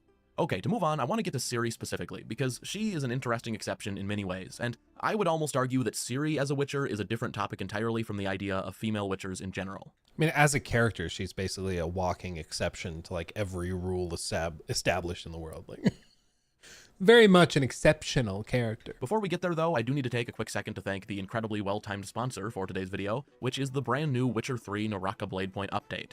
If you don't know, Naraka Bladepoint is a very popular... To be fair, it's a good time. I'll give you that. I'll give you that, Neon. I actually do, unironically, really like Naraka. I do like Naraka. It's like a mainly melee-focused battle royale. It actually works pretty well. Ooh, Geralt's beautiful. All with voice lines from the original actors and a ton of cool Witcher 3 cosmetics to unlock, like Arendite from Blood and Wine, the Caretaker's Spade and Donkey Ears from Hearts of Stone, and even Yennefer's Stuffed Unicorn, which can now be used by whichever characters you like, even Triss, which feels, well, not quite right. Anyway, if interested, you can try out Geralt in Naraka Bladepoint for free. Just use the link in the description and you'll receive a free in-game voucher. And if you end up unlocking all 4 Witcher 3 outfits during the Witcher 3 event that's currently running, you'll also be able to redeem 2,100 in-game gold, meaning you'll be getting 3 outfits for the cost of just 1. Okay, to get back to Ciri. Holla. Go download it with his link if you haven't already. Okay, go check it out. Got to represent. And why she's such an exception, or even nearly a separate topic entirely from the could there be female Witchers question. Well, it's because in the books, Ciri is a very unique case, to put it mildly. She travels to Kaer Morhen under very unusual circumstances, and while there, she goes through full Witcher combat training for well over a year, with 5 Witchers guiding her. Not only that, and this is something that is often forgotten, but while at Kaer Morhen, the Witchers feed Ciri special accelerant mushrooms and urban fusions that help her develop her strength and agility. They're the very same accelerants that all Witcher students take before going through with the actual Witcher mutations, and when Triss meets Ciri at Kaer Morhen, still during her training, Triss immediately notices that Ciri had already developed the internal fitness of a Witcher with the help of the mushrooms they'd been feeding her. Eventually, Triss even asks the Witchers to stop giving her them so often because she fears they might have side effects. Not as grave side effects as what the trial might do to Ciri, aka possibly kill her, but still side effects. All that is to say, if there was going to be a female Witcher, it should be Ciri. She's already received the training, she's already been enhanced to an extent, and even in the books, Ciri is referred to as being a Witcher many, many times by other characters, which, again, is something that from her literal journal entry to constant dialogue, carries forward into Witcher 3. Look, that's more or less what she looks like now. Or so our agents claim. Our little witch has grown into a young lady. No, she can't be a woman. It's just like, again, I think some people, sure, maybe have bad motivations and are just looking to freak out over anything. But I do think a lot of people did play The Witcher 3 and just forgot some of the dialogue that was there. Okay. You know, like I do think that there was a lot like that, you know, where it's just, oh yeah, I forgot they already refer to her as a Witcher. It's already established, like, you know. I No, think there's that's a really big no part of problem it. at all with Ciri being a Witcher, her taking on that job. And granted, I don't think most people have a problem with that part. The majority of Witcher fans love, or at least like, the Witcher-S ending from Witcher 3, and I'll keep this vague, but Ciri's story in the books ends with her riding off into the sunset after saying that the world surely has a need for a Witcher girl like her. Now, it's more of an honorary title in the books, whereas she actually takes on the profession in the games, but being a Witcher, either in spirit or literally, is part of her character. There's no issue there. Where things get interesting, though, is the idea that Ciri, as a 20-something adult who is already far more exceptional than your average Witcher, has now decided, as of Witcher 4, to go through with the actual trial, the full Witcher mutations. Now, I will say there are a few quote-unquote problems with this I've seen pointed out that aren't really problems, at least lore-wise. For one, it's suspected by Triss in the books that the process of creating new Witchers was no longer fully remembered by the Kaer Morhen Witchers. If that's the case, how could Ciri do it, people say? Well, in that very same passage, it's also heavily implied that if Triss or Yen were given a bit of time in the Witcher's laboratory, where the Witchers still have all of the supplies to do the trial, that either of them would be able to figure out the process easily enough.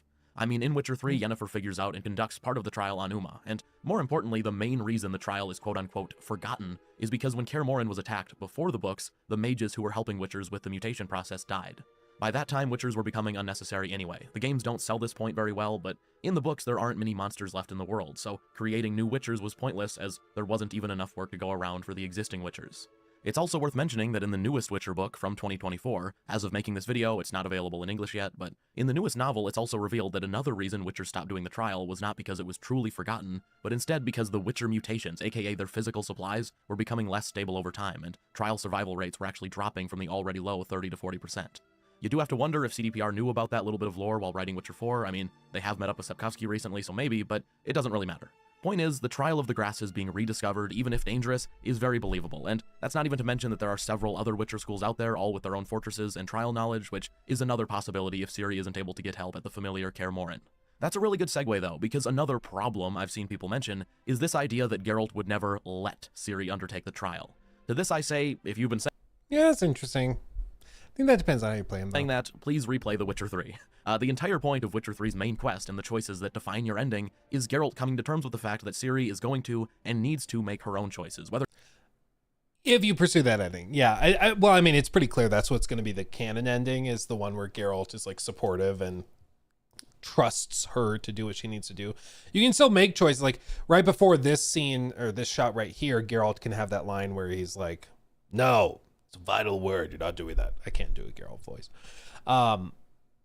So you can be much more of a hard ass, but it's pretty clear that the canon option is going to be the one where he's supportive. So it makes sense why they would pursue that.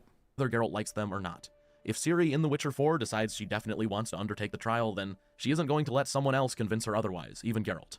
Now, I will say I don't think he would approve of the decision unless there's some really good reason, like, I don't know, Ciri developing a terminal illness and undertaking the trial as a last resort to make her immune to disease like Witchers are, but ultimately it's not Geralt's choice, or Yennefer's choice, or anyone's but Ciri's. As a reminder, Ciri is already 24 by the time of Blood and Wine, and of course is even older in Witcher 4. Really, I think the biggest pressure on Witcher 4 story-wise is not justifying how Ciri survived the trial, or how the trial was rediscovered. I mean, this is Ciri we're talking about. She has elder blood flowing through her veins, she is exceptional. No, what I think Witcher 4 really needs to justify is why Ciri would even want to go through the trial. Why someone who is already so extraordinary would put themselves through a process so dangerous even for ideal candidates, aka male children. Sure, CDPR could just take an easy path and say, I don't know, that Ciri discovered a new, safer process or something, but I don't think, or at least I'd hope they wouldn't go there. Personally, I will say that just thinking on it myself, I am in love with the idea that Ciri going down this path is her trying to run away from her destiny, from the prophecy that dominated her life throughout the books and Witcher 3.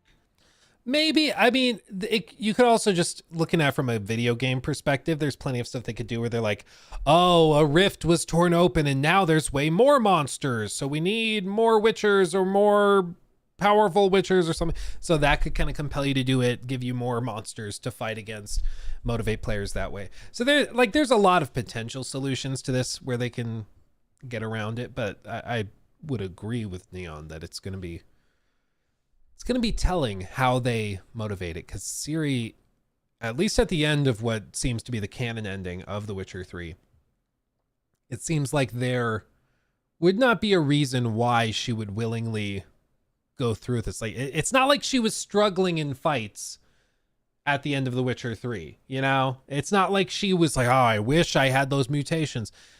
As he alluded to, maybe there's like some illness or a disease where she needs it, or maybe the Elder Blood is affecting her in some way that the Witcher stuff will help with for some reason. So there's ways that they could write it to just get out of it easy. Oh, a new safe super duper thing. Turns out we were using 0.2 liters of this material. We needed 0.4, and now the trial is perfectly safe. Maybe they do something like that. I would wish they weren't, but it makes me wonder, do you think that they actually show like the trial? Do they show her becoming a Witcher in the game? Is that like part of it?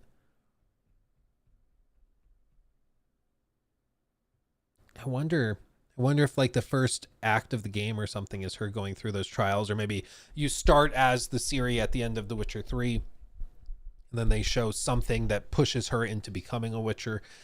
But I think the point is, I hope, and I'm sure Neon hopes as well, that at least they address it. They could just hand wave it away, be like, no, she's a Witcher now, and just never really talk about it. And that would be sucky. If they're like, yeah, after she decided to go be a Witcher with Geralt, she decided to undergo the mutations. Like that, it doesn't work if you think about it. If you haven't read the books or don't remember the small amount Witcher 3 tells you, well, to keep it short, Ciri, Ciri's daughter, or even Ciri's granddaughter, different characters have different interpretations, are prophesized to, well, to do a bunch of different things. To rule the world, to save the Unshay elves from extinction, in Witcher 3 to stop a big magic snowball because CDPR ran out of time when writing the final act of the game, whatever. The point is, Ciri's elder blood and the potential of it makes her of constant interest to people in power, or people who want power. Someone always wants something from her. They usually want to have full control over her, and she spent her entire life running away from her supposed destiny, which she hates. Good now, that said, we don't see Ciri use her Elder Blood powers at all in the trailer, her teleportation, any of that, and I really wonder if in Witcher 4, whether Ciri's decision to fully commit to being a Witcher by undergoing the mutations is her attempt at escaping her destiny. Not just for herself necessarily, although maybe her powers are affected by the Trial of the Grasses, but also because she doesn't want to put the burden of being constantly pursued and used on her potential daughter, or her granddaughter, or her granddaughter's granddaughter, because it's never going to stop as long as her elder bloodline continues. That's interesting. I mean, I guess, because that's the other elephant in the room, is like, how do you address or deal with the... How do you address or deal with her abilities? Because one of the things that, like, I think all of us immediately thought when we saw that she was going to be the protagonist was like, she's pretty damn powerful with like teleportation stuff, especially even just like in terms of gameplay. Her dodges and long dodges, where she just warps through space and time, like that. It's pretty powerful. So how are you going to balance a video game like that? It's like having Superman at the beginning of an RPG. Like, how do you level that? Like, where do you go from here? And you could say like, oh, well, the mutations took those powers away, but then why on earth would she go through with the mutations knowing that that power could be very useful? And also, how would that work if how would the mutations remove the effects of Elder Blood? Like, maybe there's some way they could hand wave it away, but the easiest way to get around it is, or maybe not easiest, but an interesting way to get around it that Neon's alluding to is to have it be that she's trying to get away from her destiny. So she perhaps intentionally does not use those elder abilities. She just refuses to as a matter of principle. Or the process of becoming a Witcher actually removes those abilities, somehow affecting the blood or whatever. And therefore, she chooses to go through with the mutations because it's going to affect her elder blood and abilities. And that's why she undergoes the mutations, because she wants to get away from it. I feel like there would have to be some story beat that we haven't seen, at least to justify that, because I don't feel like that's justified at the end of The Witcher 3, where she's that pissed off about her abilities and her powers, but maybe they could build to that. But yeah, it's a solid solution. If you don't remember, going through the Trial of the Grasses through the Witcher mutations leaves a person sterile, unable to have children. And that, trying to escape her destiny and the burden her bloodline brings, that being part of the motivation behind Ciri deciding to go through with the mutations, well, in my opinion, that is a very dark, very interesting prospect for Ciri's character. In the trailer, we even see the Bauk, the monster she fights, which preys on fear and insecurities, tell Ciri that fate cannot be changed, that she can't change anything, which seems to really make her angry. And I hope Witcher 4 explores the dark side of Ciri we don't see in Witcher 3 really at all. In the books, Ciri has a darkness in her that would shock people who only know her from Witcher 3, and Yeah, look at that. Ciri personifies evil. That's how I intended her to be. A monster, because almost everyone is trying to make a monster out of her. And it's definitely not what you would take away from The Witcher 3. Like, it's definitely not how you would read it. I would love to see Witcher 4 confront that darkness. Anyway, if you can't tell, I'm very excited at the possibilities here. I mean, I haven't even touched upon the fact that Ciri is using magic in the new trailer, which she gives up in the books, but I will say that I believe that if CDPR think they have a strong enough story to tell to justify a new trilogy with Ciri, that they also have a good foundation for how that story begins. That said, I think that's all for me today. If you enjoyed this lore, fact-focused video and want to see more like it, consider leaving a like as it really helps my content get out there. And will do, my friend. Yes, everybody should go like and subscribe. Bada bing, bada boom. Neon is the GOAT. I think they clearly have an idea. Taking from that trailer, I get the impression that this is going to be tonally a very dark saga. I do not think this is going to strike the same tone as even The Witcher 3. And even the last shot of her saying only monsters, you know, there are only monsters here. Even that shot, you could interpret that as her embracing the monstrous side. So it's going to be interesting. But the point of the video, I think, is that there's nothing in the lore that directly precludes Ciri from being a Witcher. It's just unlikely. More difficult is going to be the justification for why she would want to undergo it, for why she would even bother with it. And I think Neon's suggestion that it's probably to try and escape her destiny or to try to control her destiny, especially given the lines that are delivered by the monster, that could make a lot of sense. So, takeaway. It looks pretty good and I'm excited. I'm excited. I'm excited. So what if we have a female character? It's a game. Yeah, no, I mean, I think some people honestly do just prefer playing one gender, sex versus the other. My wife has told me a bunch of times she just personally prefers to play games where she can play as a female character. It helps her get immersed more. She likes getting into the lore that way. That's what she enjoys more, is to be able to play as somebody with her same gender. As for other people, I don't personally care. I can play games either which way, but I do know some people, they do have preferences one way or the other. Beyond that, I think some people also are genuinely concerned about the lore implications because as they remember it, there are no female witchers, which seems to be true. But it's also like Ciri is a walking exception in the books. She's kind of written to be just one gigantic, but for her, you know, kind of character. And I can understand why some people might not like that. But after seeing Phantom Liberty, after seeing Cyberpunk and the quality of writing and presentation in those games, I'm pretty confident that it's going to be solid either way. I prefer playing female characters while I'm a straight male. It somehow helps with my suspension of disbelief. Interesting, Luxy. Yeah, I mean, I could see that too, where it's like you can kind of get into it more if it's not trying to be super relatable or whatever. I could see that. Interesting. That's so interesting because most males play as female anyways. I think a lot of, I always say it, I have a buddy, and then we'll go hop on with Joe Raptor. I have a buddy who, it's very funny. He told me when, I think it was, I forget what game he was playing, but he was designing his character, and he said that he was designing it as a girl, like a well-endowed girl. And I asked him why he was playing as a girl. Maybe it was AC Odyssey or something. He was picking Cassandra or something like that. But I was like, why are you playing as a girl? And he said, if I'm going to stare at someone's ass for 100 hours, I'd rather it be a girl's ass. I was like, well, I can't, you know what? You got me there. Okay. Well, it's like, it was straight up iRobot. My logic is undeniable. It was like, okay, well, you got me, man. I can't argue with that. There you go. Oh man. My best friend said the same thing to me in college. Yeah, I mean, it's one of those things. Once you say it, he says it, like, well, I'm never going to be able to forget that now.